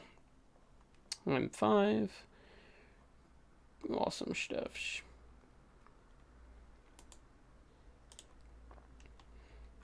Oh, hopefully it goes to Game 5. Let's see, has he sent them yet? Yeah, okay, they're sent through. So I'm just getting the names ready for them so you guys can't see. What's what? What I tend to do, just in case people see past the screen blockers, I'll just type a load of replays. With like game 1, 2 and so forth, so it confuses people. Because I think it's worse if people obviously know like what's happened. So I pop those across. Let's get our little no peeking banner back up. And they're here! Awesome. Awesome stuff. Let's make sure that screen blocker's looking all good. So it looks like round 1 between Shidoku and Lotus Moon will be with Shidoku leading the Beastmen. What a man of the hour. Oh no, that's a... Oh, yeah. Okay, yeah, for some reason my fin's bumping all over the place. But he shall be leading the Beastmen. Good, good. Looks like the replays are now finally behaving themselves. And Lotus Moon bringing the Greenskins. And I honestly don't hate Shidoku's pick here. I think Beastmen can do relatively good up against Greenskins in general. So let's make sure we're on the right one. And we're loaded in here. I'm receiving so many messages right now. Well played, dude. So for those who don't know, Glenn is Saphir. Yes, so feel free to chat to him about his glorious victory there. Very well played, man. You played out of your skin. And again, if you go back and watch the replays, I'm really very happy you guys allowed me to cast those, because that was a pretty epic moment for sure. So, before I forget, I shall be removing the no peeking screen, and we can go through the builds, and luckily we can do this in our own pace now because we're not live streaming. So for the Force of Lotus Moon, we do have some Goblin Wolf Rider archers, as well as Forest Goblin Spider Rider archers in a cheeky little vanguard. Of course, coming in with the skirmish cavalry is always a good idea. We have a mixture of Savage Orc Biggins, Orc Boys, Night Goblins, the lot dotted all the way along the main battle line, and some cheeky Savage Orcs as well as Orc Arab Boys dotted in the back line. These guys, if you get into the back line, they get out their clubs and they'll certainly give you a bit of a thumping. So I quite like this pick as well. And the Swamp Fins, no way! Oh, what an awesome pick. So we have the Regiment of Renowned, little trolls here, the River Trolls, who look particularly stinky. You don't get to see River Trolls much at all, but that -6 melee attack can be quite nice with the overwhelming odour there. Leading the main battle line, we do have Wurzag on his mighty piggy, hiding out behind this tree. I'm sure he thinks he's fooling everyone. And double Goblin Big Boss. Wurzag coming in with Brainbuster, Gazer Gork, and all that good stuff, as well as all his items. Moon Howlers as well lurking in the trees. Now first Shidoku over here and his beastmen, of course, he's going to be looking to rush forward and get to grips with the Greenskins as quickly as possible. We have Centaurs with Thrown Axes dotted in the front line. I think Centaurs with Thrown Axes is a really good pick in almost every single matchup. They're arguably the most vital unit in the beastmen roster, in my humble little duck opinion. We have Ungor Herds as well in the main battle line, mixed in with the Gore Herds, and in the secondary line it looks like even more Gores. We have the Butchers of Kalkengard, one of the coolest name units in the entire game, coming in with a real kind of cow hide pattern here. These guys have regeneration and are particularly spooky. We have more Centaurs out on the flanks, the basic ones, Ungor Raiders in the back line, and more Centaurs just driving their way forward. No way! Oh my god, this is a battle of the coolest lords. So we have Wurzag for the Greenskins, who you don't get to see terribly often these days, and Malagor the Dark Omen, someone you basically never see anymore for the Beastmen, coming in with Traitorkin as well as Vile Tide. Now, I've seen Shidoku play before. He is one of my favourite players to watch. He always brings very entertaining builds. And he's going to be coming out of the trees now, but it looks like the skirmish cav of the Greenskins also going to be launching forward. Borg Borg! Well, the YouTube title, I'll have to change a little bit yet. It's, we did do Felkon versus Saphir, now I've kind of moved on to some extra games, which we weren't going to do, but, you know, because they're here, why not? Should be some good fun. So the Butchers are now driving forward, Centaurs are kind of vibing and chilling, Gore Herds need to push up as well, use those shields to block the Forest Goblin Spider Riders, who are desperately trying to focus out on the Centaurs. Centaurs only 35 armour, so certainly nice pickings for the skirmish cav. Forest Goblin Spider Riders as well, trying to get on top of those Gore Herds and other such units, but are being driven back by Ungors for now. And it's going to be a slow push from the Beastmen, which is to be expected, taking a little bit of harass, trying to minimise the amount of damage they are indeed taking, and when you get to the front line, that's when all hell breaks loose. Big fat Brainbuster does go down on the Gore Herds, as well as the Centaurs with Thrown Axes doing some nice work. Oh no, this is a deadly trap. Springing from the trees are the Moon Howlers and the Hero Corps. Coming in with an effigy of the Git to pin these Centaurs in place. But is it going to be enough? Because 2 units of Centaurs are driving forward to aid their brethren. Beastmen are so rapid across the ground, but it looks like they were a tiny bit too late. Centaurs being forced off here. Looks like we are going to see a Vile Tide come down and just bring the Moon Howlers from near full health down to near zero. And these guys now howling at the moon for the last time, being shattered and forced off. So not the worst trade all round for the Beastmen, but they are taking a decent amount of damage now on Thrown Axes. Wurzag is getting pinned in, however. Peppering continues to happen all the way along the front line. Beastmen really slowly trotting their way along, getting towards those Savage Orc Biggins, who are going to be a big problem. But over here, the Savage Orcs certainly going to have to react quickly to save Wurzag. We have Ungor Spear Herds in here as well. But not right now, the Centaurs need to fall back, as a big Brainbuster is going to come in, doing some pretty nice work, although it looks like a bit of friendly fire as well. And a big fat Traitorkin goes down. Butchers of Kalkengard are here. Gore Herd are here, trying to slam this isolated unit of Savage Orc Biggins and delete them before the battle really gets underway in gusto. The Swamp Fin slowly floating out to this side. It's kind of funny. The main battle should be taking place over here, with both players slowly dragging more and more resources out over to this right-hand flank. It looks like that unit of Savage Orc Biggins has been terrified and is routing for their lives at the moment. Butchers of Kalkengard going toe-to-toe with the Swamp Fins. Let's get some lovely little cinematics. These guys club, hack, and cleave at each other. Butchers turning around to try and retreat as quickly as possible there, because there is a lot of focus fire as well. Forest Goblin Spider Riders and Goblin Wolf Riders assisting where possible. Apic Loons do let go of their spinning loons, doing some lovely damage to the Ungor Raiders. Looks like the shots are going to just about die short of hitting some more Centaurs and more Ungors, although the Apic Loons are now being kited back pretty effectively and taking a huge burst damage. Ungors can even come up here and do a nice little bit of poke. Greenskins have a bucket ton of units in reserve right now though. The Orc Araboy line is completely healthy and it looks like their Savage Orc Biggins have managed to rally back to the cause. Wuzak is popping another Brainbuster on some clumped up Ungor Raiders and Centaurs, and so far, balanced power is slightly in favour of the Beastmen, but it's a very close game and a kind of very drawn out skirmish phase here. Okay, I'm going to have to rewatch tonight, damn work getting in the way. No worries, Captain Morgan, man, we've had some amazing stuff. And thank you for tuning in anyway, man. Big Voltide going down now on the back lines on the Savage Orcs, although it looks like it was a basic castle on an Overcast. That spell Overcast does so much more damage than it normally does. Tentacles of Thrown Axes are being forced off, and the Beastmen playing a patient game for now, trying to find a way into the back line of the Greenskins. But like I said before, Orc Araboys, Savage Orc Araboys, they're pretty scary. They don't really care that much if you get into the back line. In fact, they probably love it, because they love a good old scrap. Ungors continue to pepper down Savage Orc Biggins, which is a good target for them. Try to get them off the field, allow the Butchers as well as the Centaurs to come into the late game and really pound out the enemy. Another well-timed Brainbuster on the Centaurs with Thrown Axes. It's not doing too much damage, however. And where are the Butchers of Kalkengard hiding? They've got to be somewhere around here. No way did they get forced off. Where are you, Butchers? Oh, right there, right in the middle of my screen. 11 models still healing up quite nicely. So the longer the game goes on, the Beastmen aren't going to be too disappointed about that either. Plus, all around, the Greenskins are using up a load of Winter Magic. Tentacles of Thrown Axes slowly getting picked apart now. A big fat Overcast Voltide coming in, and this is what I'm talking about. That's some damage and a half there coming in from the mighty Malagor himself. Of course, Malagor with the Overcasting can be a little bit scary because he's relatively squishy. And obviously, Mage's Overcasting does mean bad things to themselves if they do miscast.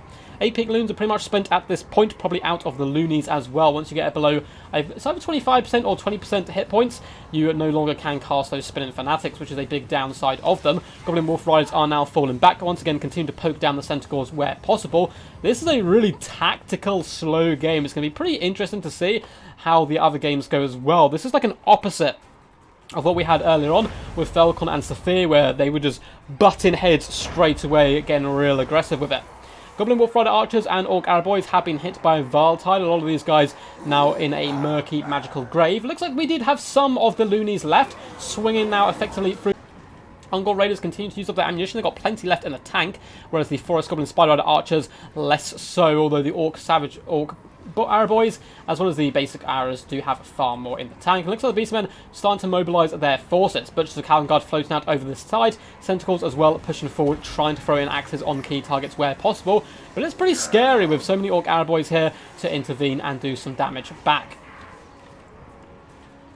Malagor the Dark Omen, vibing in the back. Arcane Conduit has been popped. He's gained some really good value so far from his spells, just by dropping those shots over and over again. Already up to 1.2k damage value and 82 kills. It's quite nice. And the Greenskins' main battle line is looking a little bit beleaguered at this point. They've taken a lot of HP damage. Likewise, so have the Beastmen, which is hilarious because their infantry haven't even touched swords yet. Ungor Raiders, once again, army popping up, looking to trade fire, it would seem, with the Savage Orc Araboys, which is a bold choice on their behalf. Although, again, Savage Orc Araboys, no armour. Still coming with that glorious physical resistance. Malagor and is got his Centaur bodyguard waiting so far. And the Greenskins bunched up nice and tight, which is perfect for the Voltides, but equally a good way of protecting themselves. Butchers of Kalkengard have now floated out over to this left-hand side. Now, it might not be the worst idea if these guys do get targeted down, just to absorb some of the damage, fall back, heal up, and come back once more, trying their best to waste the ammunition of the Greenskin forces. Centaurs continue just to bounder around this left-hand side as the Savage Orc Biggins do reposition. Savage Orc Araboys are going to be raining fire down into the rear of some Tentacles of Thrown Axes now, doing some nice damage in these poor beasties, getting arrows in the back and collapsing in pools of their own blood. Certainly not a good day for them, although it looks like the Butchers actually come over and are raising their shields to protect the Centaurs. They're not doing a very good job of it, but it's the thought that counts, right? They're trying their little hearts out here. Another Voltide does go down, hitting some Orc Boys, as well as the Goblin Wolf Rider Arch. So I think he's used up too much Winds of Magic, though, that he can't now overcast these spells. So not doing anywhere near as much damage. Tentacles of Thrown Axes are getting a little bit low as well, HP-wise. Wuzak himself taking a few axes to the face. In the distance, some Centaurs have been called out by a Goblin Big Boss who's getting in here to have a party. However, he may not want to stick around here too long. These guys will certainly be able to clobber him to death, and his health is dropping pretty quickly. However, there's a huge skirmish contingent of Greenskins, mixture of Spider Riders and Archers who are actually out of ammunition at this point, trying to try their best to drive back the Centaurs. And when they've caught them, they've poisoned them, they can slow them down and drag down a few models. The Beastmen on this flank continue to pressure and just annoy the Greenskins where possible, desperately trying to find an approach into the central portion of this Greenskin build.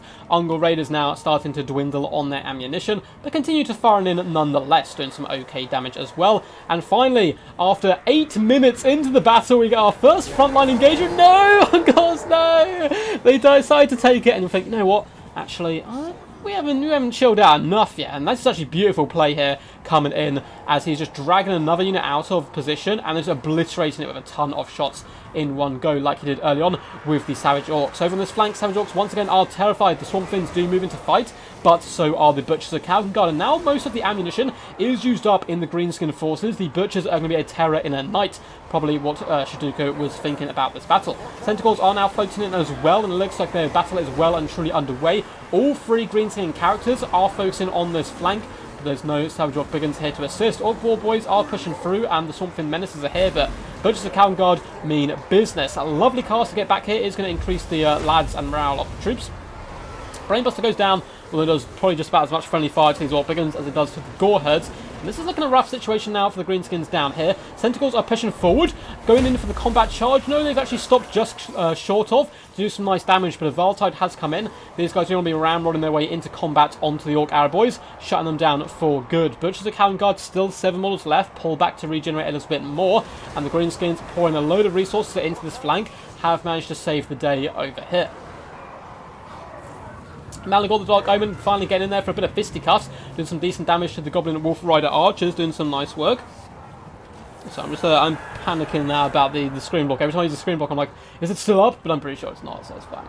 Forest Goblin Spider Archers have been caught off by Tentacles over on this side, and the Butchers of Kalkengard once again have engaged in combat, doing some good work onto the Swamp Fins, and the Orc Boys slowly getting dragged down by Gore Herds.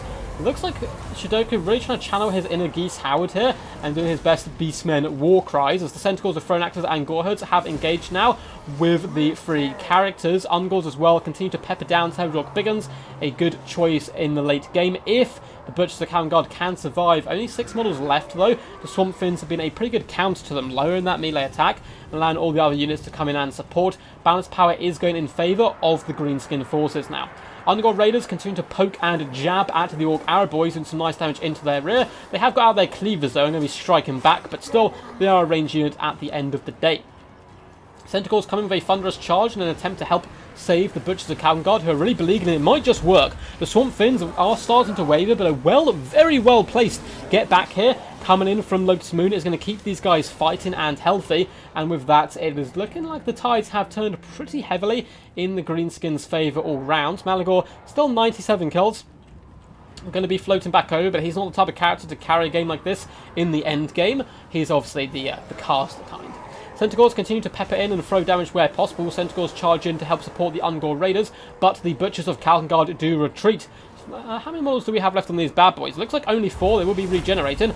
The Goblin Big Boss is going to be charging in. However, well played by Shidoku, moving in with the Centaurs to surround that Goblin Big Boss, isolate him. Now Malagor is going to be popping back to try and finish him off for good. Still a scrappy game, but it looks like balance of power may be ebbing and flowing more and more in the Greenskins' favour. Ungor Spearheads and Ungor Raiders going in for some last suicide charge. Malagor did manage to beat back that Goblin Big Boss, but like all good goblins, he knows when to duck and run away and escape to fight another day. Loaded Beastmen forces now are being pushed off and running away for their lives. Tentacles with Throne Actors have popped up, and a good target for them, of course, would be the Swamp Fin Menaces here. But it looks like there are some Savage Orc Araboys who can do some character skirmishing. Focusing down the Ungor Spearhead, doing some good work, and it looks like a really nasty spell is going to come down on Malagor, perhaps. Nope, looks like it was cancelled by Wurzag instead. Malagor, though, is a beelining straight for him, coming after that Greenskin booty, and the 2 Mighty Wizards do charge towards each other, but the stare of Wurzag scares Malagor into submission. A Pyrrhic victory. Very well played to these guys. That was some awesome stuff. Who lunges with a cleaver? That was cute. That was pretty awesome. Yeah, he overcasts sometimes. I like the overcasting. It's scary because you're low health, though. It is scary for sure. Yeah, congratulations, Saphir. So I haven't been able to talk to you too much in chat, but very well played here to Lotus Moon and Shidoku there. Great game, and it is going to be 1-0 to Lotus Moon. I'm actually going to update the scoreboards in just a second, but let's go through the builds first. So, all round, a 19 stack of Greenskins. Very, very common, but very powerful. And honestly, I don't see this build very often. Mighty Warriors coming in 1.5k damage value. Double Goblin Big Boss as well held the line, and it was just a battle of who could absorb the most ammunition and get the best trades where possible. A lot of the infantry not doing too much, but Savage Orc Arrow Boys, nearly 1,000 damage value. Really good work from them all round, as well as the sneaky skirmish cavalry and the Swamp Fins getting 1,000 value. That right-hand flank basically decided the battle, and it was indeed won by Lotus Moon, who continued to pour in resources into resources, sacrificing a bit of his left-hand flank, but that is absolutely fine if you can take out the key targets. As for the Beastmen, sad cow noises, unfortunately do lose, but Malagor, 1,478 damage value is pretty impressive stuff for a lord you don't get to see terribly often. Ungor's doing, average across the board as to be expected with a more skirmish-focused game. Ungor Raiders, though, doing pretty good, using up a lot of their ammunition. Centaurs struggling quite heavily. Throne Axes faring a little better. Butchers the Calvin Guard performing okay, being a big anvil on that on the left-hand side of his formation to allow the Centaurs to be the hammer and crash in, but it simply wasn't enough, and only 790 damage value on those bad boys. So let's quickly load up the no peeking. Peeking is for noobs. And I'll update the scoreboard as well. So Lotus Moon in this best of 5 affair, going to be going 1 up here, taking a nice early lead. I always love it when you win the first game in a best of 3 or best of 5. It puts you in so much more of a comfortable position rather than being on the back burner a little bit and kind of on the back foot. So up next, it seems that Shidoku is going to be a man of the people, bringing the Lizardmen up against Lotus Moon's Tomb Kings. People love to counter my Lizardmen with Tomb Kings, and I love it when they do, because I have so many sneaky schemes to take down those pesky Ushopti and Casket of Souls combos. But these guys may play slightly different, who knows? Yeah, the title's still wrong. I mean, I can change it to plus extra games, but like... because this is also what gets saved as the end one. So let's see if I can edit it so it's plus. Don't think I'm going to have enough space.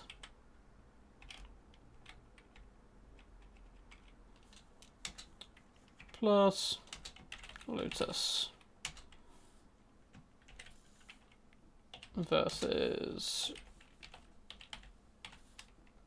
Shidoku.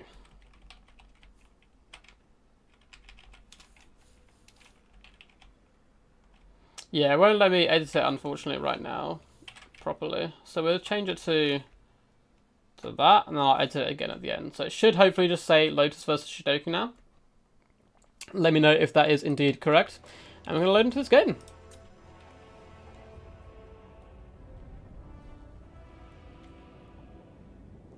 Ushopti never seem to do enough work for me. They could have toned down the big dinosaurs. They can certainly do a ton of burst damage. However, the problem they have is Carnosaurs can just literally waltz through the majority of Tomb King front lines, get into their back line and start devouring them rather scarily. Looks like we are on Toothgrass Hill, a familiar map, as we saw this one up earlier on. So let's give this a cheeky little pause, take down the screen blocker, and I'll go through the builds for you. So, boop, there goes the no peeking. And back we are. I'm just going to double check I updated the scoreboard. I did indeed. And we will get things rolling. So for the forces of the Tomb Kings and the mighty Lotus Moon, who's really taken this best of 5 by the scruff of the neck. We have some Skeleton Horse Archers in the front line. Always nice to get a little bit of sight on top of the big hill to see if you can push it or if your opponent is going to bomb rush it. The main battle line is Cheap and Cheerful Chaff. They're cheap, cheerful, and summoned to be here. In the secondary line, we have Skeleton Archers dotted throughout, as well as the Kepper Guard, Regiment of Renowned Tomb Guards, who will dispatch Saurus Warriors with ease. They're an absolute must-pick, in my opinion, in this matchup. We have some Spearmen as well. It looks like we have the Chosen of the Gods alongside a regular unit of Ushopti, as well as more Horsemen and Skeleton Horse Archers dotted throughout, and Arkan the Black leading the army. He does have Spirit Leech as well as all his useful items. I've become a massive fan of Arkan. I used to bring Cetra, but Arkan's kind of become my more go-to pick here. As for the forces of the Lizardmen, we do have double chameleon skinks over on this left-hand side. We also have skink cohorts, Saurus warriors, so again, very wide build here by the Lizardmen, which I like to see. It's another good way of playing this matchup. Cohort of Sotek on the far right side, and more chameleons. Now, a Casket of Souls would be a little scary against this build, but again, you know, you can kill some of us, but you'll never crush our Dino Spirit. Pterodon Riders up in the skies. It looks like we have 2 of those bad boys. On the back lines, we have 1 unit of Cold One Riders. We have a Saurus Scar Veteran and Lord Mazdamundi. One thing I love about tournaments is watching Lizardmen games, because as someone who brings Lizardmen a lot in tournaments, it's so interesting to see what other people do and what builds they bring. Yes. What's up, Slayer? How's it going, buddy? Hope you're all good today. And we'll get this battle underway. Bam, there we go. Both forces, it would seem, a little reluctant to take the hill. I mean, the Tomb Kings don't really have to. They can push up with their Skeleton Horse Archers, pepper down the enemy, and that counts as attacking, and drag the dinos towards their Ushopti, which would certainly be a good idea. Now, one problem they're going to have is Skeleton Horse Archers don't really have too many good targets. If they spot the Chameleon Skinks, they could run them over, because they are quite far from friendly territory, although if the Pterodon Riders move up a little bit, they can counter push, and then the Chameleons turn and fire once more, which maybe wouldn't be the worst idea in the world, as Skeleton Horse Archers now trading up against Chameleon Skinks. It's not going to be a good day for the Horse Archers in general. Chameleon Skinks have a pretty disgusting amount of missile resistance, so trying to out-skirmish them without running them over normally fares pretty badly. Hello Warhammer people, are any of these players playing Lizardmen? They are indeed. If you go back, you can see Felkon brought some Lizardmen, I do believe, and we've got some Lizardmen in action right now. Up in the skies, Pterodon Riders have been hit by a Spirit Leech, not a bad target to pay on. They've got pretty small model counts. Every model you kill does bring a pretty big kind of value train, I suppose, particularly because the Pterodons can go on the back line here and drop rocks on the Skeleton Archers. That's some very scary stuff for them. Star from the Gash has been popped, and the arrows just rain down so far, but so many targets to choose from, and unfortunately they are kind of focusing down the Skink cohort right now. I'd like to see the Ushopti switch their targets to Lord Mazdamundi. Now, he's a thick boy. 5.8k health is really healthy, plus Shield of the Old Ones, and does he bring Apotheosis? He does indeed, so Apotheosis and Net are going to be his weapons of choice, so he can heal himself up, but still, he's a big value train, and eventually you're going to have to get through all that blubber in the end anyway, and without Zlak to lead him, he's going to struggle a little bit. He could be placed behind this little outpost, which wouldn't be the worst idea whatsoever. Skinks and Chameleons continue to pressure on this side. Saurus Warriors driving forwards. A victory, or not victory, but a battle cry is ripped from their lips as they scream Saurus Invicta and push forward. Ushopti now folks firing down the Pterodon Riders up in the skies, trying to use that as a bit of protection for the Skeleton Archers in the back lines. Saurus Warriors are starting to engage now. Skeleton Warriors will not be having the time of their lives right here. Saurus, way more apex predator, brutal, ripping bones. Left, right, and centre. Poor little Pterodons tried a rock drop last second because they knew they were going to get forced off, and the air pressure has been dealt with. However, the Saurus Scar Veteran managed to push his way into the back line, and this is really scary, actually, for the Tomb Kings, because he can start picking apart the Chosen of the Gods, do some really nice work. Then a fat banishment coming down, catching a ton of Skeleton Horse Archers, and a Ruination. Oh my god! Oh my god, that is so deadly. That's just like 2 dead units if the Ruination connected properly. He does hit some Skeleton Spearmen, but the other 2 shots, fortunately for the Tomb Kings, kind of go away. Mazdamundi's taking a little bit of a pounding. Arrows are sticking out of his blubber right now, but yeah, he's still vibing, having a good time. Looks like he's going to heal himself an Apotheosis, plus pop a Shield of the Old Ones. It looks like he's just happy to tank the damage, so the Saurus Warriors are able then to break through, and that's what they're certainly doing all across the board. The Tomb King front line really struggling quite badly now. Lord Mazdamundi, though, does need to be a little bit careful. You don't want to see him get sniped out early on in the battlefield. Cold One Riders have hopped on top of the Kepid Guard, desperately trying to render them useless and drag them back down to the grave from whence they came. Pterodon Riders maybe looking to do a little bit of cheeky rock drop here. They still have their rocks active, and there they go. Doing some okay damage. Both of these Ushopti being online this late in the game is very scary stuff. Saurus Scar Veteran, though, is very healthy and can push through, and the Lizardmen continue to wrap where possible, push around the tightly compact Tomb King battle line there. If Mazdamundi can survive... Mazda, where are you? No! No, Mazda, we're left too late. No, I was just about to say, if Mazdamundi could survive, this is going to be rough for the Tomb Kings, because the second banishment, second ruination, could do some massive work to the boxed-in formation that the Tomb Kings find themselves in.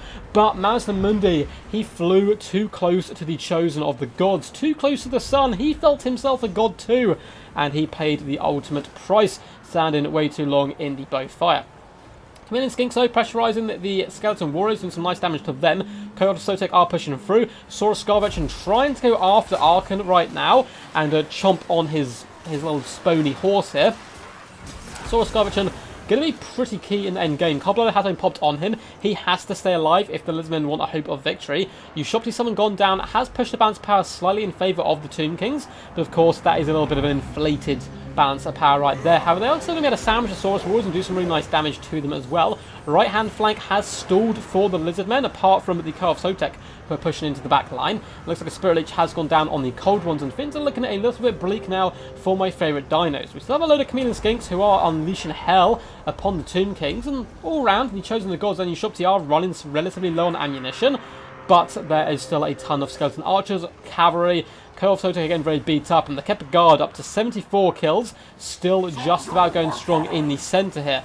Looks like they are up to 879 damage value. Saurus Scarvetron not doing too bad a job, and if he doesn't get shut down by the Ushopti, he could be a bit of a menace if the Tomb Kings start to run out of ammunition. Skin Colds trying to push into the back line, but unfortunately their steel does falter and they decide to flee instead. Chameleon Skinks a little obstructed here, trying their best to poison the Kept Guard where possible. Skeleton Horse Archers are continuing to fight in as well, and this is something we've seen all tournament, is these big engagements. It often comes down to as well who has the most firepower going in to help support said situation. Spirit Leech goes down on the Saurus Scarvetron, and his health absolutely tanks as the Skeleton Archers do decide to focus him down, but still nonetheless he's not giving up, hunting down Arkan the Black, trying to get a nip in here or two, but beautiful micro by the Tomb Kings, bobbing and weaving, trying to escape, although inadvertently I suppose also helping the Saurus Scarvetron juke back and forth as he tries to hunt them down. Chameleon Skinks continue to unleash hordes of ammunition upon the enemy. Saurus Warriors should be able to finish off the Kept Guard now, who are down to 24 models, and the march of the Lizardmen infantry is slightly still in with a chance, but it is faltering relatively heavily, and then a unit of 71 Skeleton Spearmen is certainly not what the Saurus Scarvetron wanted to see today. Pinning him in, allowing the Skeleton Archers to finish the job. Spirit Leech going down, and Arkan, honestly at this point, should just escort him from the field. Get him off the battlefield. If there is no leadership, Chameleons and other such units won't have the stomach for a long, drawn-out fight. Chameleon Skinks continue to rain in fire where possible, but the Liber Mortis has been popped down by Arkan, so him and his troops are going to be able to absorb a ton of Chameleon Skink pressure without taking too much damage. Skeleton Spearmen as well, beating back Skink cohorts here on the left-hand side. Kept Guard down to their last few models, minus 90 leadership, but still holding the line a little while longer. In fact, making it the Saurus Warriors rout despite the fact they're at minus 90 leadership. They actually win that fight. A very Pyrrhic victory to Lotus Moon. So he's going to be going up 2-0 in this best of 5. But as we saw with Saphir, that is not certain guaranteed a victory. Shidoku simply needs to get his comeback brain in gear, and he's certainly a player of that quality who can do that. This game, sad face. The first one was really interesting to the rest, though. Oh, the first one was good, though. What's up, Contender? How's the game, my dude? You've made it in time for our second best of 5. We had Felkon versus Saphir in a best of 5, and now we have Lotus Moon versus Shidoku. First one was live, this one is replay, so you can go back and watch it whenever you fancy. But anyway, well played to Lotus Moon here and Shidoku. Love to see my donors in action. Big problem was Lord Mazdamundi getting sniped out there, which is always risky, taking him on his little floating seat instead of on Slack. He can't really get out of these situations as well. But I like the build. It's certainly something I haven't brought before, but something I want to try in the future. Saurus Warriors are very good here. Big kills across the board. Good micromanagement with his Chameleon Skinks. Unfortunately, the Terran Riders getting forced off early on was a little bit rough. Lotus Moon certainly seems to be a big fan of the Mighty 20 stack, or like large or wide forces in general, and I agree with him. They can often be very scary and tough to deal with. Arkan the Black, 1,145 damage value, impressive stuff, nice use of Spirit Leeches as well, good targeting all round. Kept Guard managing to get 1,000 damage value despite everything that was thrown at them. Horsemen doing pretty damn good as well, 857 damage value on a relatively cheap unit, and 104 kills. Both the Ushopti, of course, doing a load of damage, 1.2k on the Chosen of the Gods, as well as 937 on the second one. Still had a lot of health, good backline protection all round by the mighty Moonmeister himself. So let's quickly update the scoreboard here. Let's pop up a no peeking symbol.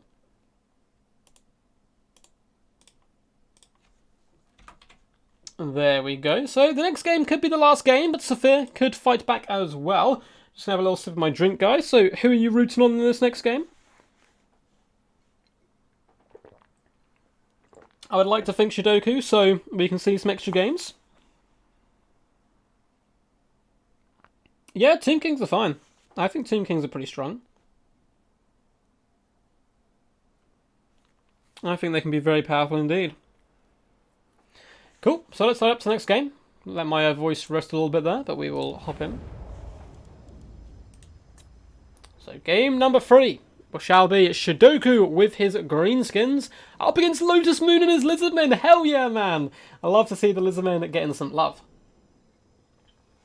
Now I'm really conflicted, because I want the Lizardmen to win because they're Lizardmen. But I want Shidoku to win, so it goes to an extra game. So I'm kind of in like a tough situation here. We will be loading in, and Lotus Moon is a man of the people, bringing 2 of my favourite units, one of which is the mighty Krokgar, my favourite lord. Looks like he also has the Umbral Tide in his back pocket. Oh my god, this Lotus Moon build is wild. Absolute madness. I love it. We'll hop in here.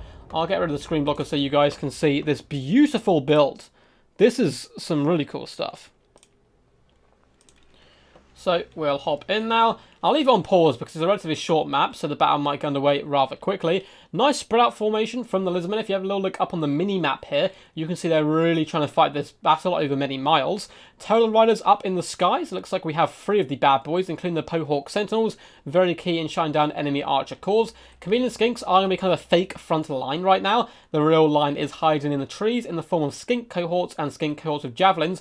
Very spread out though, looking to play this in a very Halinali style of play, skirmishing the Greenskins, which Greenskins, one of the best skirmish factions in the game. Ton of skirmish cav is going to be very hard to pull off. We have the Umbral Tide down here, and these guys playing on the right unit sizes? I think they are. Yep, it's just my little mind. For some reason, I guess my Umbral Tide died too quickly. I don't normally see them with this many models in there. Umbral Tide are going to be combining with the Ancient Salamander, and this is an old school kind of synergy that has worked wonders in the past for people. So the lovely Ancient Salamander, if it hits something, does actually imbue a 22% fire weakness to wherever it hits. And of course, Umbral Tide can follow that up. The one problem I have with this synergy is Ancient Salamander wants to be shooting units, Umbral Tide wants to be shooting large units, like single entity monsters and so forth. So it doesn't work quite as perfectly as you'd hope it would. Krokgar's coming in, Hand of the Gods, as well as... Ooh, which one's this? So he's only brought 1. Swiftness of Itzel, which is probably the better one. The Sacred Spawner one's pretty good as well. But overall, really fun build. I'm very excited to see how Lotus Moon manages this. Looks like we have more Salamanders as well hidden in the trees. And up in the skies, a Skink Priest of the Heavens, kind of Wind Blast and Harmonic Convergence. Shidoku, trying to scrap his way back into the game, of course, has gone with the ever-loyal and trustworthy Greenskins. Morgrub's Mangy Marauders, as well as Goblin Wolf Riders and Forest Goblin Spider Riders have made this little clump of trees their home. Frontline is Goblins, and it's going to be backed up by Stone Trolls. But I like the fact he's also mixing some Black Orcs. Black Orcs can certainly tussle with the large creatures if they stay in combat too long. Likewise, will be able to break their way through Saurus rather easily. Little hero core in the back here, the Avengers have been summoned in the hour of need for Shidoku. We have a Black Orc Big Boss on the left, in the middle the mighty Skarsnik, of course, with Spider's Bad Moon and his fungi, and we have a Giant River Troll Hag with Spirit Leech on the right-hand side. More kind of little sneaky gets in the trees over here. Forest Goblin Spider Riders and the Archer variant. And we have some more Stone Trolls on this flank. So, should be an exciting game. It's going to be a bit of a cat and mouse affair. Goblins, though, perfect for absorbing missile pressure from Chameleon Skinks. Likewise, the Stone Trolls have Umbral Tide. Despite the fact Stone Trolls do, of course, come in with that missile resistance, their weakness to fire should allow the Umbral Tide to do some really good work. And if the Ancient Salamander shoots a shot first, hits them, that's going to be brutal damage. Pterodon's just flying forward to say hello to these bad boys, and one lone fireball comes in and misses. It looks like it does a tiny bit of damage as well. Well-placed Spirit Leech cast onto the Umbral Tide. They're a good target of Spirit Leech in my opinion. Get them off the field before they can do too much damage. Yes, yes. So I was looking through chat to make sure... Oh, someone said screen blocker. Give me 2 seconds. Screen blocker's not up. You fooled me. You fooled me. How dare you? So, Salamander's over on the left-hand side, starting to push through the trees. Chameleon Skinks are going to be their support here. And that's a nice little combo as well. You slow down the enemy, and you allow the Salamanders to get some really good work. It looks like Morgoth's Mangy Marauders are going to start pressuring forward, though, trying to hunt down the Salamander hunting packs. The Chameleon Skinks, though, raining fire down on Morgoth's Mangy Marauders, going to be trying to get some good value. Salamanders falling back to the trees, however. Totem Riders are here, once again, poking down the Morgoths where possible. It's going to be a tough affair to out-skirmish this well-played Greenskin force. But the big Wind Blast does go down the line, wrecking some goblins, taking them down to just above half health, or they still have all of their models left alive and happy. Ancient Salamander continues to vomit up shots. The Black Orcs are a very, very juicy target. And kaboom! Right shot in the dead center, splattering a few of those guys on the ground. Umbral Tide do continue to fall back at the moment. Totem Riders desperately trying to protect them, but Forest Goblin Spider Riders are so quick and annoying. Some of these skinks need to push up and help support, or Moon may lose one of my favourite units, and that is unacceptable, of course.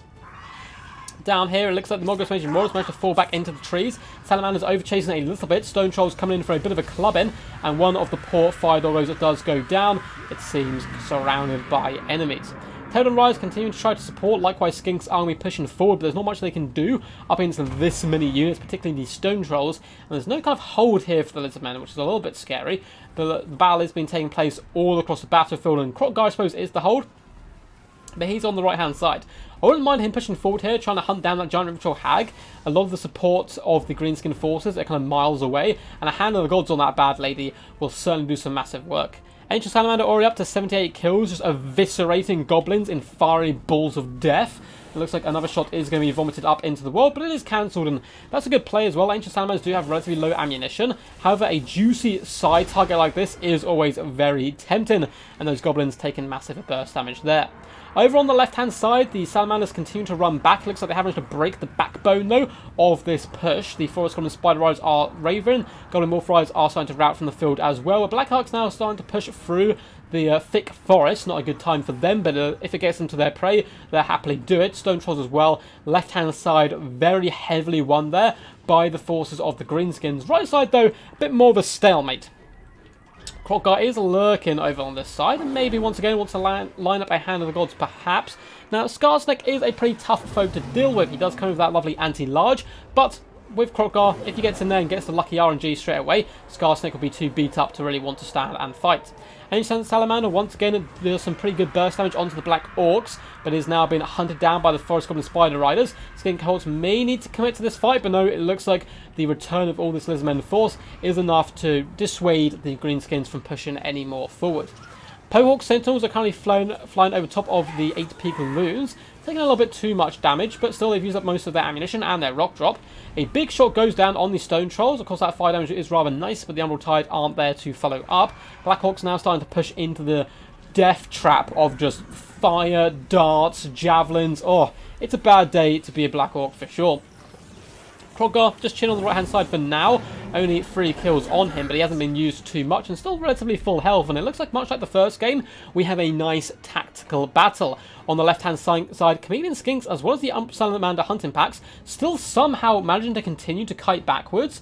Morgrub's Mangy Marauders are getting very close, though, to hopping on top of the Hunters. Might be worth turning to fight this with the support of the Chameleon Skinks and the Skink Priest. He does have Harmonic Convergence, can be popped on the Salamanders to give them a good fight here, because they're not going to be able to outrun forever. And in the distance, we can see Stone Trolls finishing off some Skink Cohorts. A load of Lizardmen forces are starting to float over to this side in an attempt to save the Salamanders, but so close to the board edge, if they break it, it's going to be game over for them. Still 11 models, that's a lot of damage output they can still bring to the board. Both forces are wavering on that side. In the main fight, it seems like a Spirit Leech has been popped on the Ancient Salamander. Once again, not a bad choice whatsoever here by Shidoku. Chameleon Skinks continue to pepper where they can on the Black Orcs, doing some nice damage. Taildown Riders flying high in the sky. Umbral Tide just kind of vibing for now. Still very heavy amounts of ammunition left on those bad boys to take down the Stone Trolls in the end game. Skink Priest as well as the Pterodons are doing a good job over on this side to try and save the Salamanders, and somehow, some miracle of beautiful micro by Lotus has kept the Salamanders alive and in fact chased off the Forest Goblin Spider Rider archers. Big healthy unit of Black Orcs over here though, it's going to be a big problem. Krokgar may be getting a little bit over eager here now. He can do some good damage. A big rock drop has gone down, trying to break the backbone of this Black Orc unit. Is a real nice combo there, the 2-for-1 punch, kind of getting them stuck in place. But their mighty cleaving axes, if they can get a nice surround on Krokgar, will do some good damage. Umbral Tide firing in, as well as the Ancient Salamander doing horrendous work onto those Black Orcs. However, Krokgar needs to be careful because that friendly fire can be rather nasty, and Salamanders don't do the best actually. It looks like it's actually the rallied ones thanking Krokgar to come in for its support. Beautiful micro so far then by the Lizardmen, isolating this unit of Black Orcs and finishing off for good. And it looks like the skirmish game Not going too shabby for him whatsoever. Unfortunately, though, the Ancient Salamander has been caught, and there is no escape for her this time. Umbral Tide as well look pretty doomed. It looks like a little bit of a slip-up because, of course, the heavy micro going on over this flank. Fermented Fungi goes down the Ancient Salamander. There is certainly no escape now. Skarsnik always gets to what he wants, and what he wants today is Ancient Salamander on the meal card. Fermented Fungi, yeah, minus 24 melee defense isn't going to help him out too kind of well, basically, obviously. A nice little Wind Blast goes down the line. It wasn't perfectly timed, though, but still did some pretty decent damage. Pohawk Sentinels are charging into the Night Goblins as well as the Skink cohort, desperately there in an attempt to save themselves. Stone Trolls are getting absolutely beamed right now by the Salamander hunting packs, doing some nice work. Chameleon Skinks as well, continuing to pepper, and these guys down to 5,100 health. But, you know, the fire weakness isn't great, but the missile resistance kind of helps balance that out a little bit. Krokgar still looking very healthy, and in this sense we can see Chameleon Skinks are now escorting goblins off the battlefield. Chameleons, though, have used up all their ammunition. We have more Pterodons as well for Snuff Goblins. Not the biggest target, it's probably better to kind of annoy like Black Orcs and other such units. Once again, the hunting packs do start to unleash hell. Krokgar might want to just stand and take this fight. I haven't seen Hand of the Gods go off once. Perhaps we've missed it though, because this battle has been stretched across the entire battlefield, which is always really fun to see. But obviously, it does mean you miss stuff, unfortunately. It looks like a Homilic Convergence is going to go down on the Skink cohort here, trying to buff them up where possible. The little Skink Priest who believes is charging in. It looks like the Stone Trolls are broken at the moment. Krokgar has leapt into hand-to-hand combat, and he's looking very healthy right now. All the Stone Trolls have fled. Spider Bad Moon has gone down, but a little bit too little too late there. Skarsnik is dragging down a few Pterodons, and somehow the Ancient Salamander with the Cold-Blooded has returned to the fray. 138 kills, it would seem. How much damage value is that, though? 829, okay. Not amazing damage value. A lot of those kills were goblins, but not too shabby either. Doing some nice work, and been a big pain in the butt. More shots are focused down on the goblins, just trying to score them off the field for good. It looks like the final battle is slowly the battle spread out, and now it's been slowly dragged back into the centre once more. Spirit Leech goes down on Krokgar, which is bad news for him. Looks like the Skink Priest of Heaven is going to be floating over to try and cheer his buddy up. A lot of the Greenskin forces starting to break over on this flank in the form of the Goblin Wolf Riders, but the Stone Trolls are now here, and they're going to beat down the Pohawks and the Skink cohorts without too much trouble. However, Krokgar, he's a man of the people. He's happy to look out for the little guy, and that includes the Skinks. Be flown over here, running over some Stone Trolls, trying to help out his buddies where possible. However, the Stone Trolls not doing too bad, and in comes the Black Orc Big Boss. A Mida has gone down on Krokgar. And Fermented Fungi. It looks like, is he rampaging? Looks like he's holding the line for now. Cold-Blooded was popped on him. Beautiful cast there, but I don't know if it's going to save him. Skarsnik, the Stone Trolls, the Black Orc Big Boss, all coming in, doing big damage, but a well-timed Cold-Blooded and Swiftness of Itzel allows Krokgar to escape inevitable doom. Balance power is going very Greenskin favoured. However, there's a lot of big trolls left and not much left to take them down. Very well played, though, by Moon to somehow keep Krokgar alive. Cold-Blooded so clutch in this matchup. My Skarsnik is hitting and poking where he can. Looks like Hand of God has gone in, aiming for that Black Orc Big Boss, doing a ton of friendly and enemy damage. Looks like it may just about be enough, though, to scale off that Black Orc Big Boss, who's starting to come back to his senses, with the nearby presence of the Stone Trolls and Skarsnik kicking and screaming at him. In comes the Giant River Troll Hag, a relatively decent melee combatant for a caster.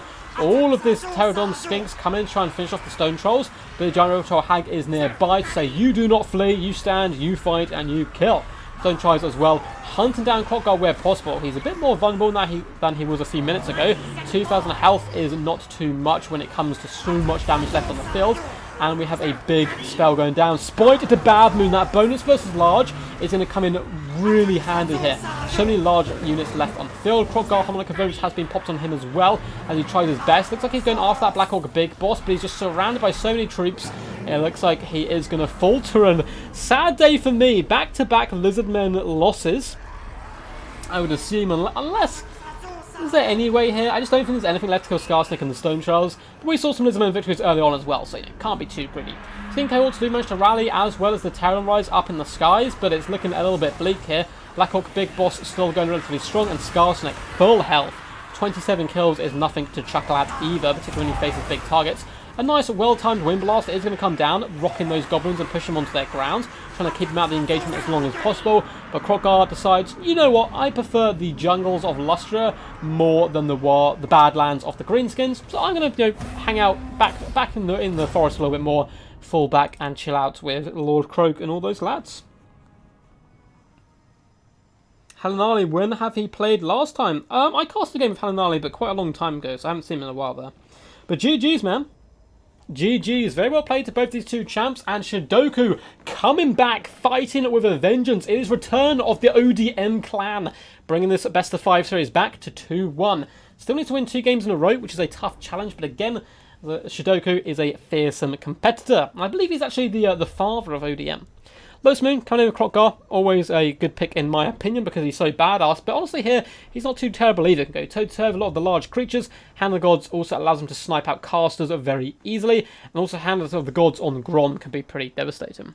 1.3k damage value on him, Skink Priest of Heavens as well, floats around in the sky, always good to see him on his little pterodons, and the kite game went relatively well. He managed to pull apart Shidoku's build, but alas, he eventually got ground down in the end when he ran out of ammunition.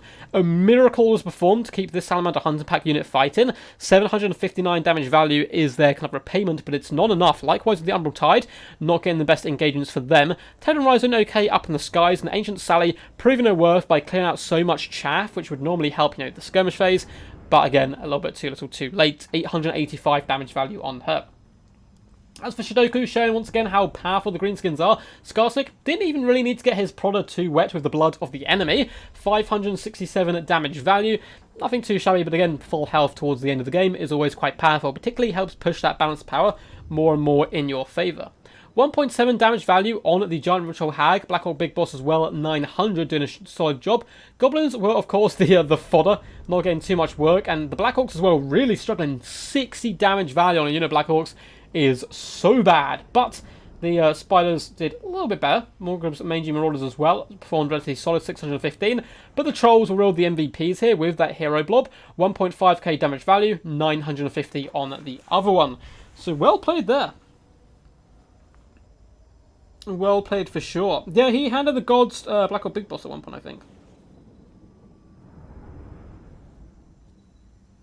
Yeah, I was very surprised we didn't see Hand of the Gods on the Rivershore Hag, because she has a weakness to fire as well, and I believe Hand of the Gods is magic and fire damage, I think, off the top of my head. Maybe I'm right.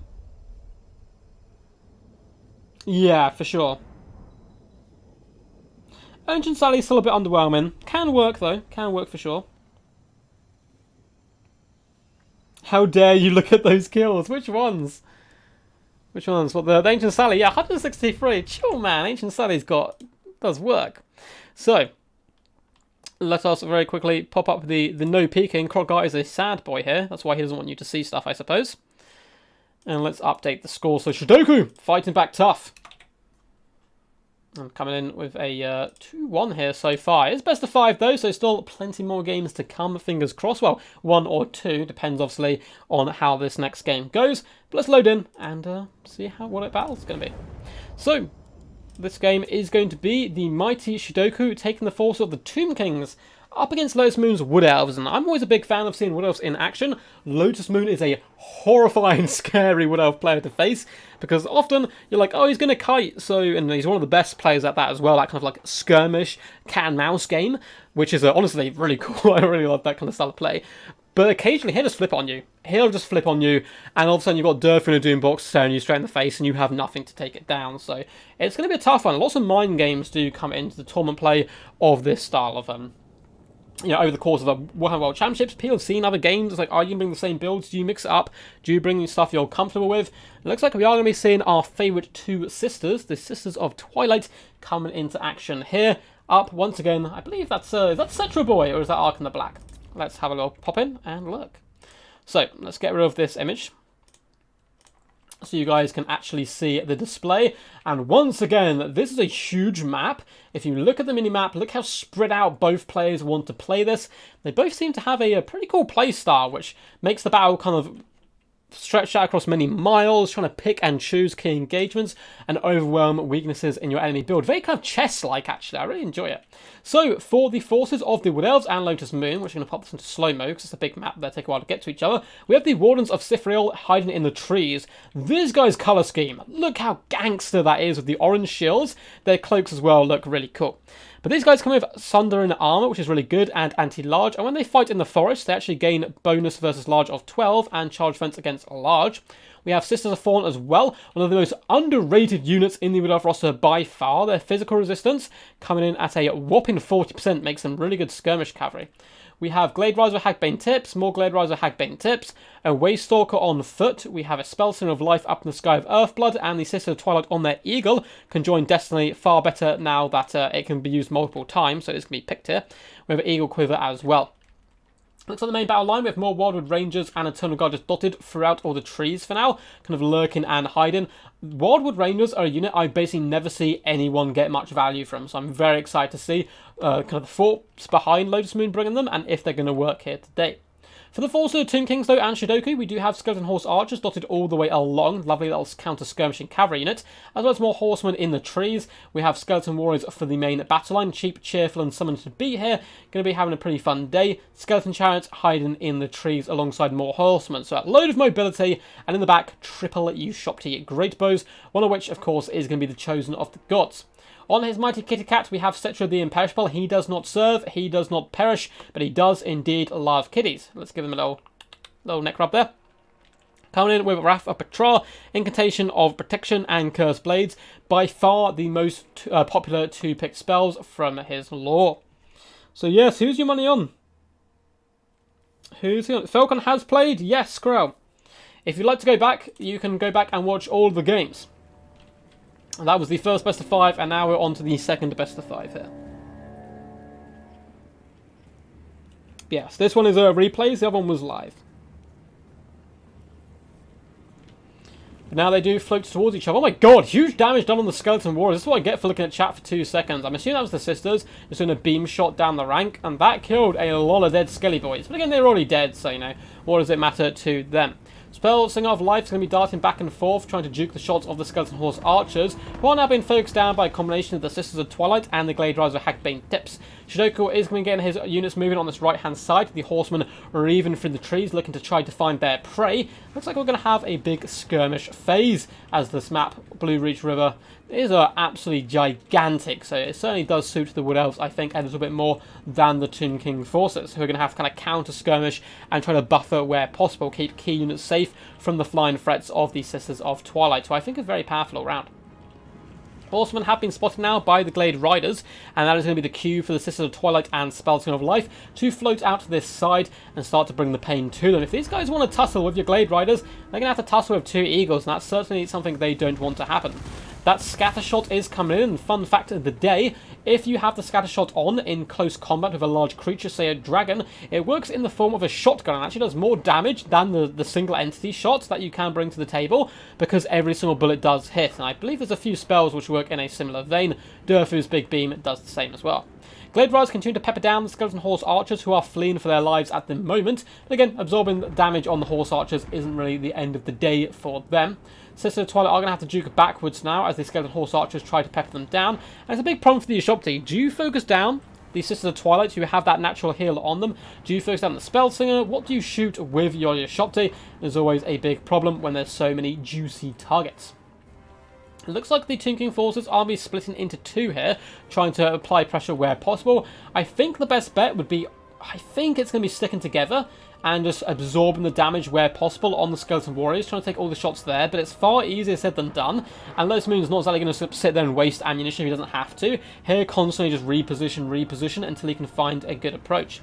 Looks like those single shots are coming in, trying to focus down the Chosen of the Gods. They tank the shots there on this poor little fella on the right-hand side, somehow survive, however. Sisters of Twilight don't have insane amounts of ammunition as well, so if you can survive their shots and keep these shots alive, he's going to be with a good shout. But all of a sudden, one of the Chosen Gods does fall to here and fall down. They now turn their gaze, however, to focus down at the sister if they remain still for too long. Another shot comes in. Chosen Gods, though, simply tanking it all day for now. Still at 6 models. And now the Sisters are juking back and forth. Well-timed micromanagement by Lotus Moon. And one of the good things for him, like, he started to move up his warriors in the trees a little bit. We've got these bad boys over here. He doesn't have to worry too much about them now. The emphasis is fully on the Tomb Kings to charge forwards, so he can be really zoomed in, micromanaging the Sisters, the Mage, to get as much value as possible. The Glade Riders continue to push forward. He does need to be a little bit careful. It looks like over here he's attacking with the Glade Riders, which is good to see because the Sisters of Twilight do not count as attacking. So you need to make sure you always have some Glade Riders somewhere applying pressure to the enemy as well. And it looks like he's been doing that with both the Glade Riders rather lovely on the sides. Chosen Gods continue to pepper down the Sisters of Twilight where possible, and the Chosen Gods are taking massive damage now. Waystalk as well doing some nice damage. Glade Riders with Hackbane tips continue to put pressure on the Skeleton Horse Archers. Spellslinger of Life floating over here as well to drive them back. Glade Riders, with the support of Spellslinger, certainly feeling a bit more bold than they were before, and now they can just chase the Skeleton Horsemen all day long. Tomb Kings continue to advance where possible, rather steady advance for now. The chariots and most of the cavalry hasn't really got engaged in the battle just yet. And in the trees, you can see the Wardens and Eternal Guard just forming a nice little battle line. If you want to come to the trees and fight me, feel free. Likewise, though, the Tomb Kings don't actually have any need to attack here. I don't believe the Wood Elves are allowed to sit in the forest for too long, at least not with the intent to fight, so I guess these guys do have to push out relatively soon. Spellslinger of Life is loving the life up in the skies. Such are the Imperishable and Skeleton Chariots continue to get whittled down by the Sisters of Twilight. Big burst damage coming down onto them. From the trees, the Glade Riders do shoot with the Hackbane tips into the Horsemen, doing some nice work, but their mighty shields are raised high, and the Glade Riders will simply fall back and retreat where possible. Sister Twilight can now float out over onto this right-hand side, try to isolate these Horsemen who have been used to push back the Glade Riders. Spellslinger of Life as well falling back, as now the Will Elf forces do emerge from the tree line, start pushing forward to get a little bit aggressive here. In the distance, Wardens have pushed forward, but it's a little bit scary for them. They're going toe-to-toe with Skeleton Warriors who can do some okay damage against them because the Wardens aren't the toughest of folk. And now some Chariots have just ramrodded into their flanks. The Wardens, yes, can do massive damage back, but if the Chariots continue to bob and weave and move, they'll still be able to tread these Wardens under heel, and the Wardens are very expensive as well. Chivalry of Great Bows are currently vibing. It looks like Cetra is going to float out over to this flank as well. One chariot does go down in a ball of flame as the Sisters of Twilight do unleash hell from afar. They're taking pretty chunky damage though. Shopti and Archers doing some nice work, although a few more shots are loosened before they flee once more back into friendly territory. Skeleton Chariots down to 6 models though. Wardens and Saphir actually holding the line pretty good here, but in comes Cetra. Yeah, this was a little bit of an overextended position for the Wood Elf forces, and it has been gobbled up there by Shidoku. The rest of the forces of the Tomb Kings, though, are taking a bit of a battering, with Elves just repositioning their battle line. And over on the far flank, a combination of the Sisters and Spellslinger has deleted some of the skirmish cavalry, once again giving the emphasis back to the Tomb Kings that you've got to come to us, and you don't have the skirmish forces anymore to help assist you. Glade Riders going down in puffs of purple ethereal smoke, and that's for some reason at the moment there's a bit of a bug in the game where they all die like the Warlocks for some reason. Wildwood Rangers are now starting to push up into combat up against Skeleton Warriors, and I can certainly see them doing good up against large threats and against the majority of the infantry, but they're very squishy with just 40 armor, and the Skeleton Horse Archers can do some really nice work on them.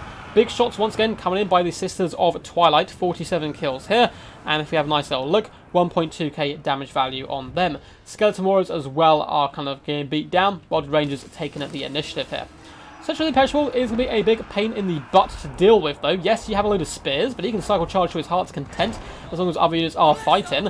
And the Sisters of Twilight will run out of ammunition relatively soon. While Rangers in sustained combat will do good work up against him, but if he's bounced around like this, they can be having a bad time. Skeleton Warriors are engaged as well. These Eternal Guards certainly going to break up very soon, but in come the Wildwood Rangers desperately darting in. And we're going to see an Earthblood come down, healing up both these units. Beautiful cast there by the Spellslinger of Life. Tomb Kings have claimed the domain of the trees, which is rather funny, considering normally, obviously, Wood Elves woods. But no, Tomb Kings have pushed them out and driven them to the open plain, and only a fool would fight the Tomb Kings on an open plain field. Touch of the Imperishable doing some lovely damage to these Wildwood Rangers, who are getting focused down pretty hard here. The Spellslinger of Life's healing not quite enough to save them. Sisters of Twilight continue to pepper shots in. Looks like they do a little bit of friendly fire there on to their own Sisters of Thorn, but still, first down those chariots, getting them off the field is going to be very nice all round. The Wildwood Rangers taking a hammer in here down to 4 leadership, and Cetra now charges in once more. Probably going to be enough to break them. Both the Shop's units are still alive and active, can turn around and really start to rain in fire on the enemy. Eternal Guard are still holding the line. Cetra the Imperishable, I'm not too sure what's going to be here to kill him. Maybe cycle charging from the Double Eagles. Skeleton Chariot has been forced off at this point. Sisters of Thorn are getting topped up by an Earthblood, which is a good choice. They've got a Bound Prey and Shield of Thorns as well, which could be really useful in the end of the game here. Wildwood Rangers starting to rack up kills, only 15 of them though. most of them I'm assuming are against skeletons. Yeah, really not doing too good for themselves just yet. But they are now hunting down the Ushopti, who are starting to run a little low on ammunition. Looks like Incantation of Cursed Blades and Protection has gone down on some of these horsemen, trying to keep them going. And we do have the Summon of Ushopti, cleaving their way through the Eternal Guard, severing limbs, exploding elves, and taking off heads in a glorious display of death down there. Ushopti continue to pepper in the Spell Slinger of Life, but once again, Lotus Moon's micro is really, like, horrifyingly scary, because when you see it in action, I'm just like, oh my god, how fast is he? Duking shots at the Spell Slinger as she's even taken off there. So Twilight once again land, and it looks like the majority of the Tomb King forces are kind of getting broken here. Ushopti, once they are finished and broken off the field, balance power will most likely be in favour of the Wood Elves. It's very slightly in favour of the Tomb Kings right now. And in comes Cetra. This could be huge, hunting down these sisters who are only 2,100 health, getting chased down. Oh, looks like they are about to survive. The Spell Slinger of Life, though, has been popped in a desperate attempt to save her sisters here, but unfortunately, it kind of wasn't needed in the end. And now Cetra has got Incantation of Protection on him, Cursed Blades. He is wailing on that Spell Slinger of Life, who is taking horrendous damage. Sisters, though, trying to return the favour and save the Spell Slingers. Looks like for the most part the Tomb King forces are in or out though. Balance power is still dead even. Ushopti struggling up against the Sisters of Thorn, and they've got decent ammunition left on one unit, which could be pretty pivotal. And it's kind of Cetra against the world, which is a rather scary situation to be in. If he'd managed to kill the Spell Slinger there, I think he'd be in really good straits. But because she survived to heal up, Shield of Thorn's now coming down, and Cetra is going to have to bounce backwards to try and save his Ushopti, who can then focus fire down that Spell Slinger up in the air.